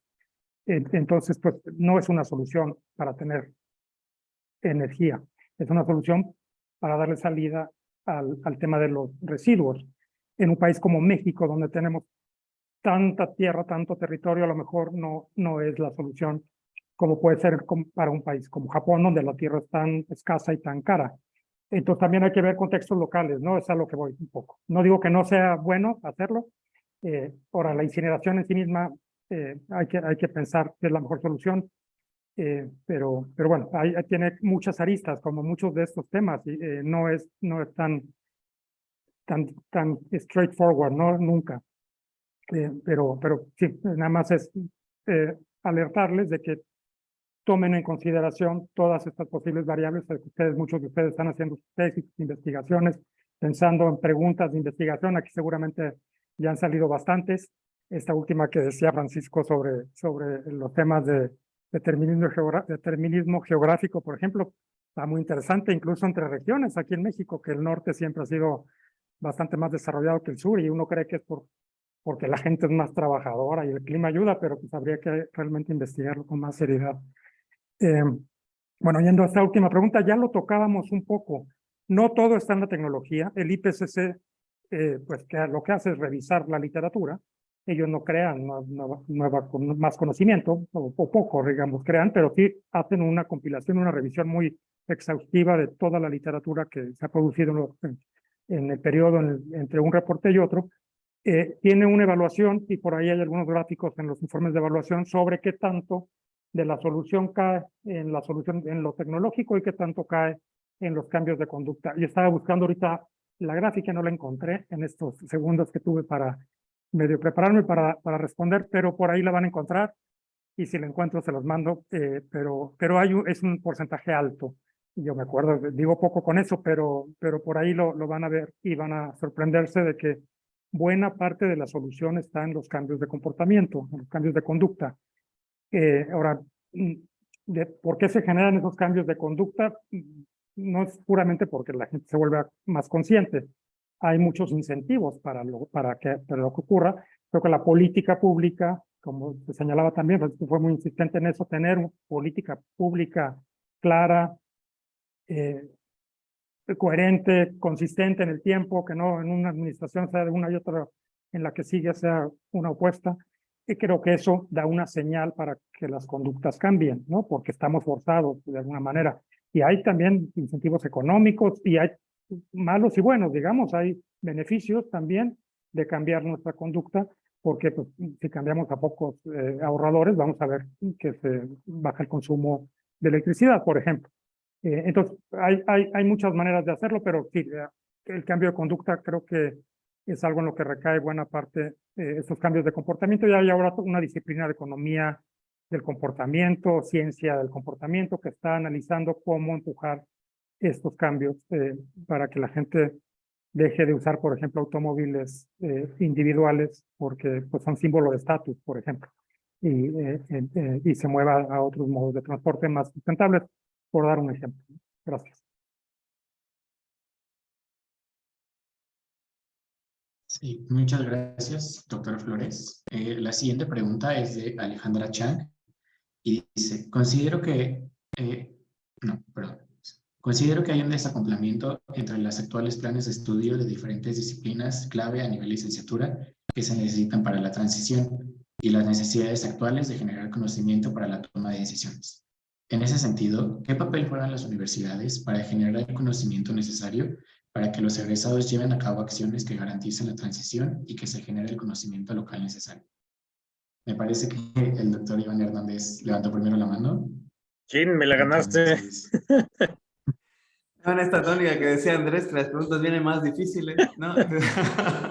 Dije, mejor agarro esta. No, pero quisiera comentar ahorita estoy, digamos, trabajando con Isla Marista desde hace varios años y ahora me toca estar en una etapa como profesor investigador y comentarles un poquito de lo que hacemos, porque yo creo que la responsabilidad es mucha. Ahora cambiamos nuestro modelo educativo, podría decir que es pionero porque pues surgió desde la misma cúpula aquí, contemplando muchos actores clave, inclusive los estudiantes. Tenemos un modelo de problematización. Y en el modelo de problematización tenemos unos ejes, digamos, torales, en los cuales el medio ambiente es uno que se toca en todas las licenciaturas y programas de posgrado en nuestra universidad. Es decir, ya no solo es exclusivo, tenemos la licenciatura de recursos naturales, no solo los recursólogos están hablando de temas de sustentabilidad y preocuparse por el medio ambiente, sino también los arquitectos, los ingenieros, los médicos, administradores, mercadólogos y demás licenciaturas que tenemos, ¿no? Entonces, ese es un primer escenario, ¿no? Desde concientizar al estudiante que desde su trinchera puede contribuir muy fuertemente, ya sea desde la gestión, ya sea desde la innovación o también desde la investigación, con su granito de arena, ¿no? Ese es de entrada el primer escenario que estamos como garantizando. El segundo es que pues, recientemente abrimos la línea de investigación en desarrollo económico sustentable, la cual tengo a bien encabezar, y en la cual tratamos de involucrar, pues acercarlos un poquito más a esas cosas que se hacen, pareciera que meramente teóricas en el aula, porque pues ahora con este tema de problematización estamos enfocados también en dar soluciones puntuales a los temas. Por ejemplo, una situación, un problema, es la preocupación por si realmente vamos a cumplir las contribuciones nacionalmente determinadas de nuestro país, ¿no? Con todo y el truco que tenemos y qué estamos haciendo para llegar a eso, ¿no? Particularmente. Entonces, cómo desde las aulas podemos tener herramientas que vienen desde las múltiples disciplinas y ahora trasladarlo también a un proceso de investigación. El día de ayer, casualmente, un estudiante egresó de la Escuela de Recursos, del cual fue su director de tesis, en temas en donde caracteriza mercados agroalimentarios con iniciativa circular, identifica barreras y digamos, potenciales necesidades o digamos que puedan impulsar que el sector agroalimentario, particularmente aquí en Yucatán, pueda tener un mayor alcance en estos productos que son orgánicos, justos, limpios y saludables, por ejemplo, ¿no? Entonces, esa es digamos, una forma de hacerlo y no actuar con tibieza, ¿no? Porque al fin y al cabo a veces pareciera que somos una esfera muy separada de lo que pasa en la realidad. Inclusive es algo que inclusive los estudiantes mencionan, ¿no? Creo que la pregunta va para eso, que estamos como desconectados, desasociados de lo que está sucediendo en la realidad, pero cada vez más tenemos que ir involucrándonos en las iniciativas, ¿no? Ya creo que no sé cuántas hélices ya hay, los modelos de la triple hélice, cuádruple hélice, quíntuple hélice, en donde pues bueno, tenemos esa incidencia necesaria, esa suma como parte de la suma de un actor clave en sociedad, empresa privada, gobierno y por supuesto la academia como base y la parte social, necesarias para la toma de decisiones y participación y sobre todo en la generación de información, ¿no? Muchas veces les comentaba que era un problema que no había información actualizada o a lo mejor hacia pequeña escala. Bueno, quizás no tenemos los recursos para hacer un censo y tener todo el resto del país, ¿no? Pero con las herramientas que tenemos y la generación del conocimiento que podamos hacer, hace poquito, inclusive aquí está Gabriel, en un verano de investigación, realizamos una investigación en la que tratamos de medir cómo vamos en cuestiones de crecimiento económico verde, hablando de economía verde un poquito, ¿no? A nivel país y cómo lo podemos aterrizar a nivel estado. Bueno, esa es una herramienta que ya está disponible para la comunidad científica, para cualquier tomador de decisión de política pública. Y pues bueno, de esa manera tratamos de atender problemas pues reales, problemas que están en nuestra sociedad y que nos preocupan a todos, ¿no? Muchas gracias.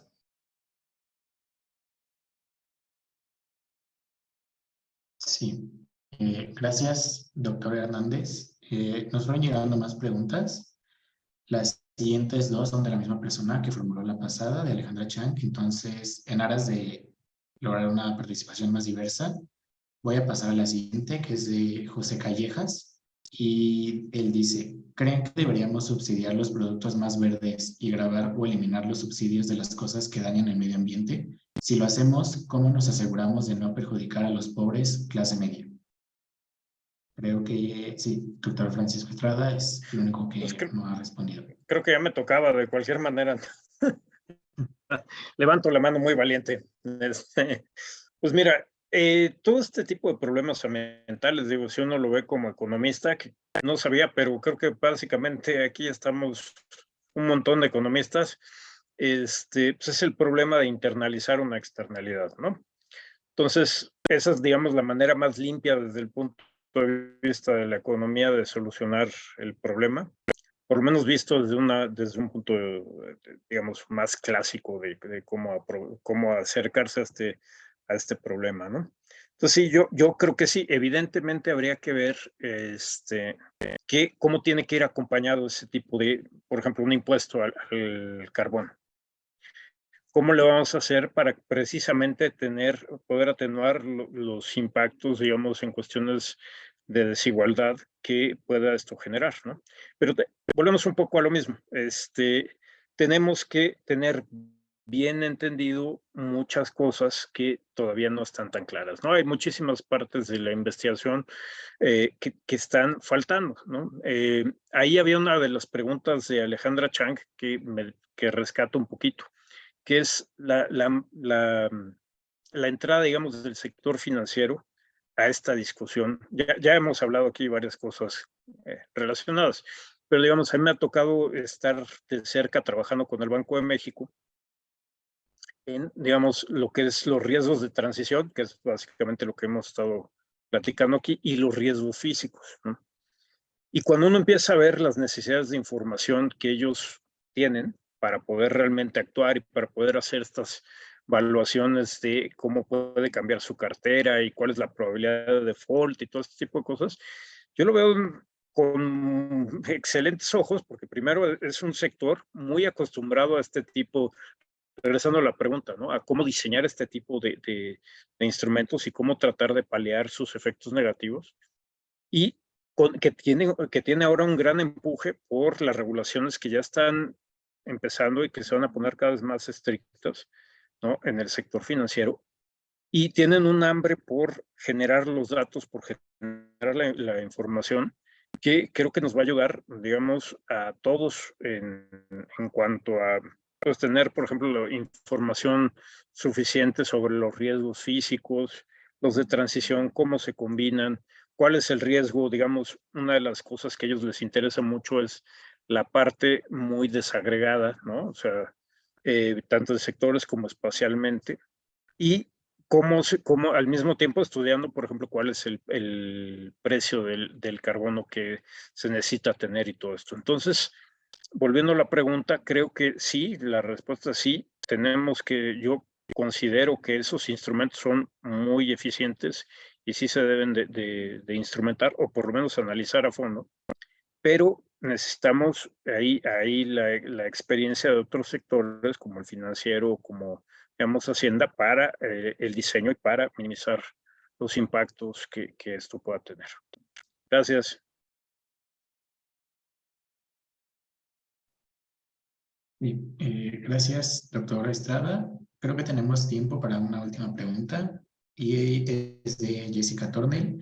Dice, hola, soy Jessica Tornel de Monterrey. Mi pregunta es, ¿cómo podemos lograr cambios y soluciones efectivas en México, como sucedió en China antes del 2008 con la presión de comunidades internacionales por las Olimpiadas, en las que China empezó a reducir sus emisiones? ¿Qué sugieren hacer en Nuevo León para que deje de contaminar tanto la refinería y otras empresas privadas? No sé quién quisiera responder esta última pregunta.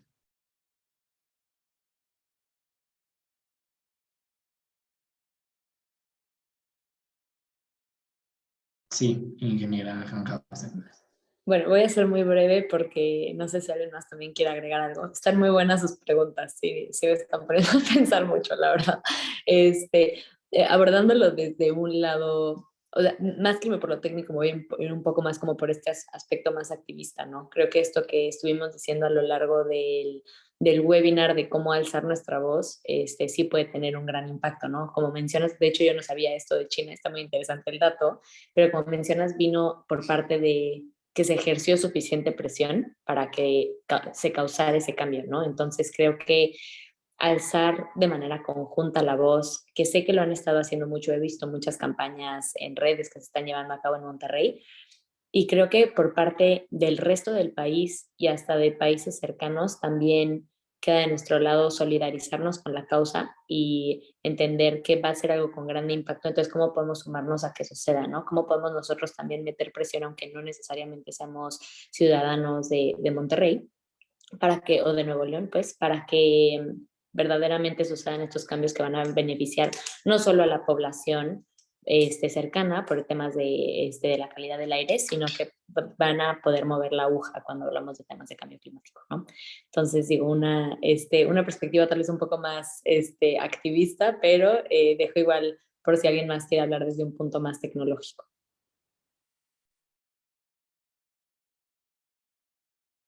Sí, gracias.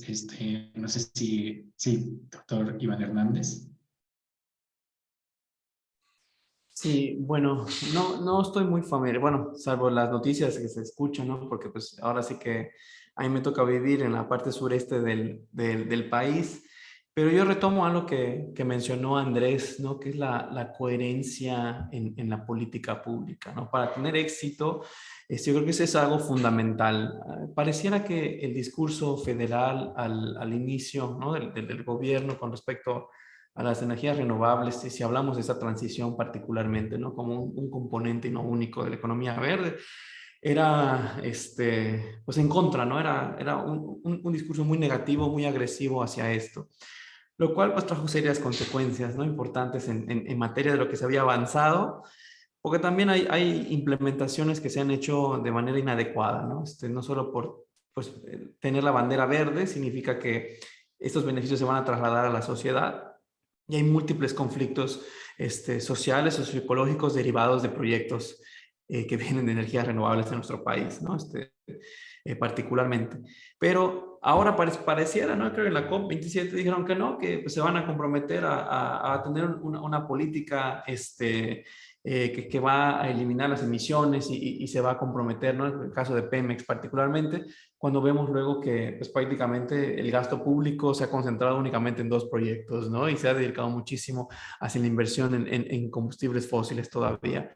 Entonces, siento yo que todavía no hay un liderazgo, otra vez retomando un poquito lo que mencionaban también Andrés y Francisco, en esa en esa ponerte la camiseta y asumir las consecuencias y costos políticos que eso también represente, ¿no? Pero convencido de que ese es el camino. Pareciera que es otro el camino o no sabemos para dónde vamos o cuando conviene viramos para la izquierda y cuando no, pues nos echamos para atrás también, ¿no? Entonces yo creo que eso es algo fundamental que es necesario tener para que cualquier tipo de política, instrumento económico que se aplique, pueda tener éxito, no solo en Nuevo León, sino a lo largo y ancho de nuestro país, ¿no?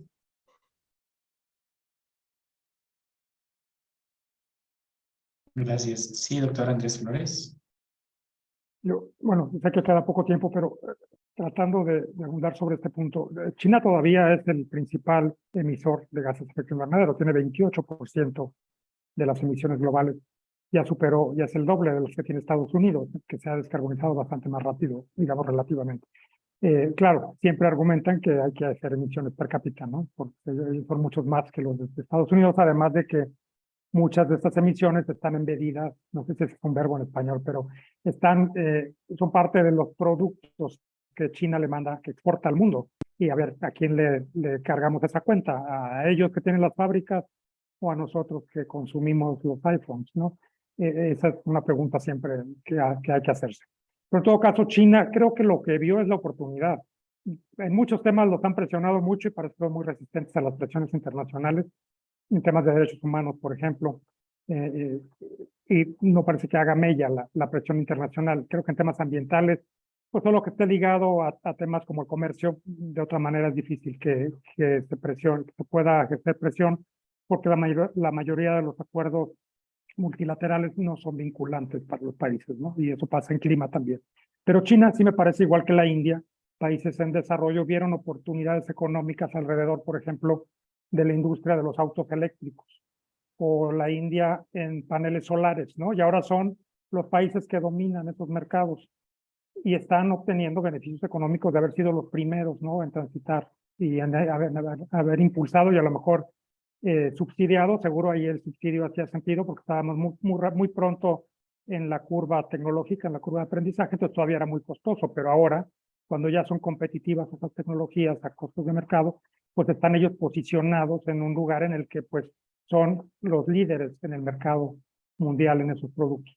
Y creo que es lo que nos falta ver en México, esas grandes oportunidades de tránsito donde la transición, la transformación de los sectores económicos puede generarnos beneficios económicos, de competitividad y a fin de cuentas sociales también, porque va a generar empleos, oportunidades de negocio también, de desarrollo regional, volvernos un jugador más competitivo, en fin.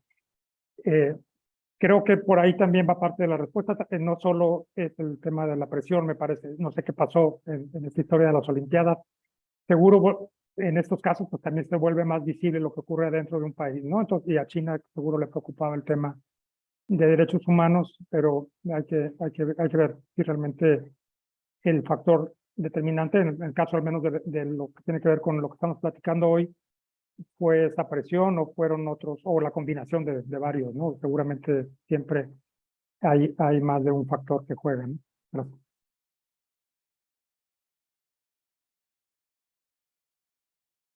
Sí, gracias, doctor Andrés Flores. Y por último, el doctor Francisco Estrada. Sí, muy breve. Otra vez esta cosa de los pájaros y la misma piedra, que no es para matarlos, sino es para orientarlos hacia, ¿no? Pues sí, digamos, hay que entender quién es China y cómo se ha desarrollado China, ¿no?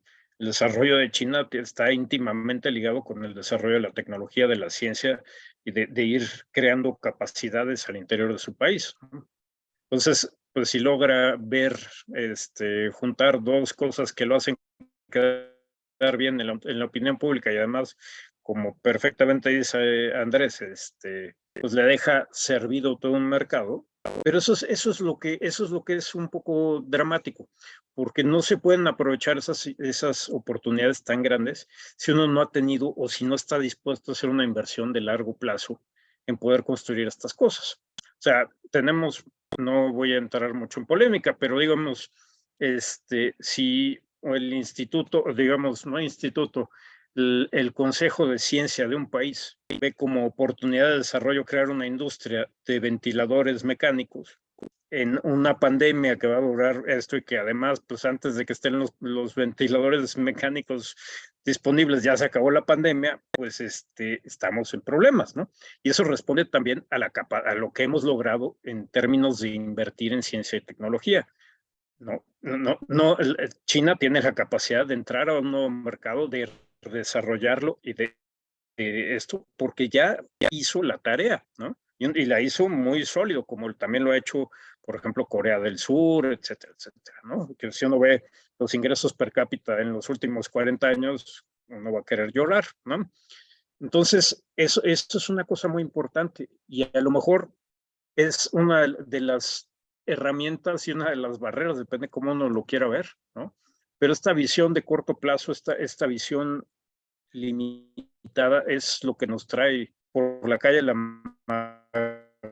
de la amargura más seguido de lo que quisiéramos, ¿no? O sea, si tuviéramos esta visión de largo plazo de dónde queremos estar, no en el sexenio que viene, no en los próximos 3 años, pero digamos en unos 50 años, pues nos importaría mucho más que el desarrollo sea verde, ¿no? Nos importaría mucho más cambio climático, nos importarían mucho más, por ejemplo, los datos que también se han mencionado aquí, y estas cosas de construir una sociedad realmente con unas bases sólidas. Pero bueno, muchas gracias. Sí, muchas gracias, Ana, Iván, Andrés, Francisco, por sus respuestas. Dado que el tiempo se nos está terminando, me gustaría dar por concluido este webinar sobre cómo transicionar hacia una economía más verde en medio de la crisis climática. Las y los embajadores climáticos agradecemos su participación y el habernos brindado un espacio en sus agendas. Creo que esta fue una plática muy fructífera para todos. Y bueno, también me gustaría agradecer a Alianza MX y a su directora, la doctora Isabel Struder, que lamentablemente no nos puede acompañar hoy, por todo el apoyo que nos dieron para que esta actividad se volviera realidad. Y bueno, mención especial a Gabriela Zapata y Yasmín Salazar por su apoyo en la elaboración de este webinar. Y por último, pues gracias a toda nuestra audiencia por acompañarnos hoy y por sus preguntas que nutrieron esta conversación. Y bueno, finalmente quiero tomar la oportunidad para anunciar la próxima edición de este webinar con el tema de el futuro de las energías renovables en México y California, que tendrá lugar el 26 de mayo. También los invitamos a que aprendan más sobre la iniciativa de embajadores climáticos en el sitio web de Alianza MX y sus redes sociales. Y pues gracias a todos por conectarse y les deseo una excelente tarde. Muchísimas Gracias. gracias a todos. Hasta luego. Gracias, un saludo, un gusto. Gracias a abrazo. todos. Adiós. Saludos. Chao. Cuídense.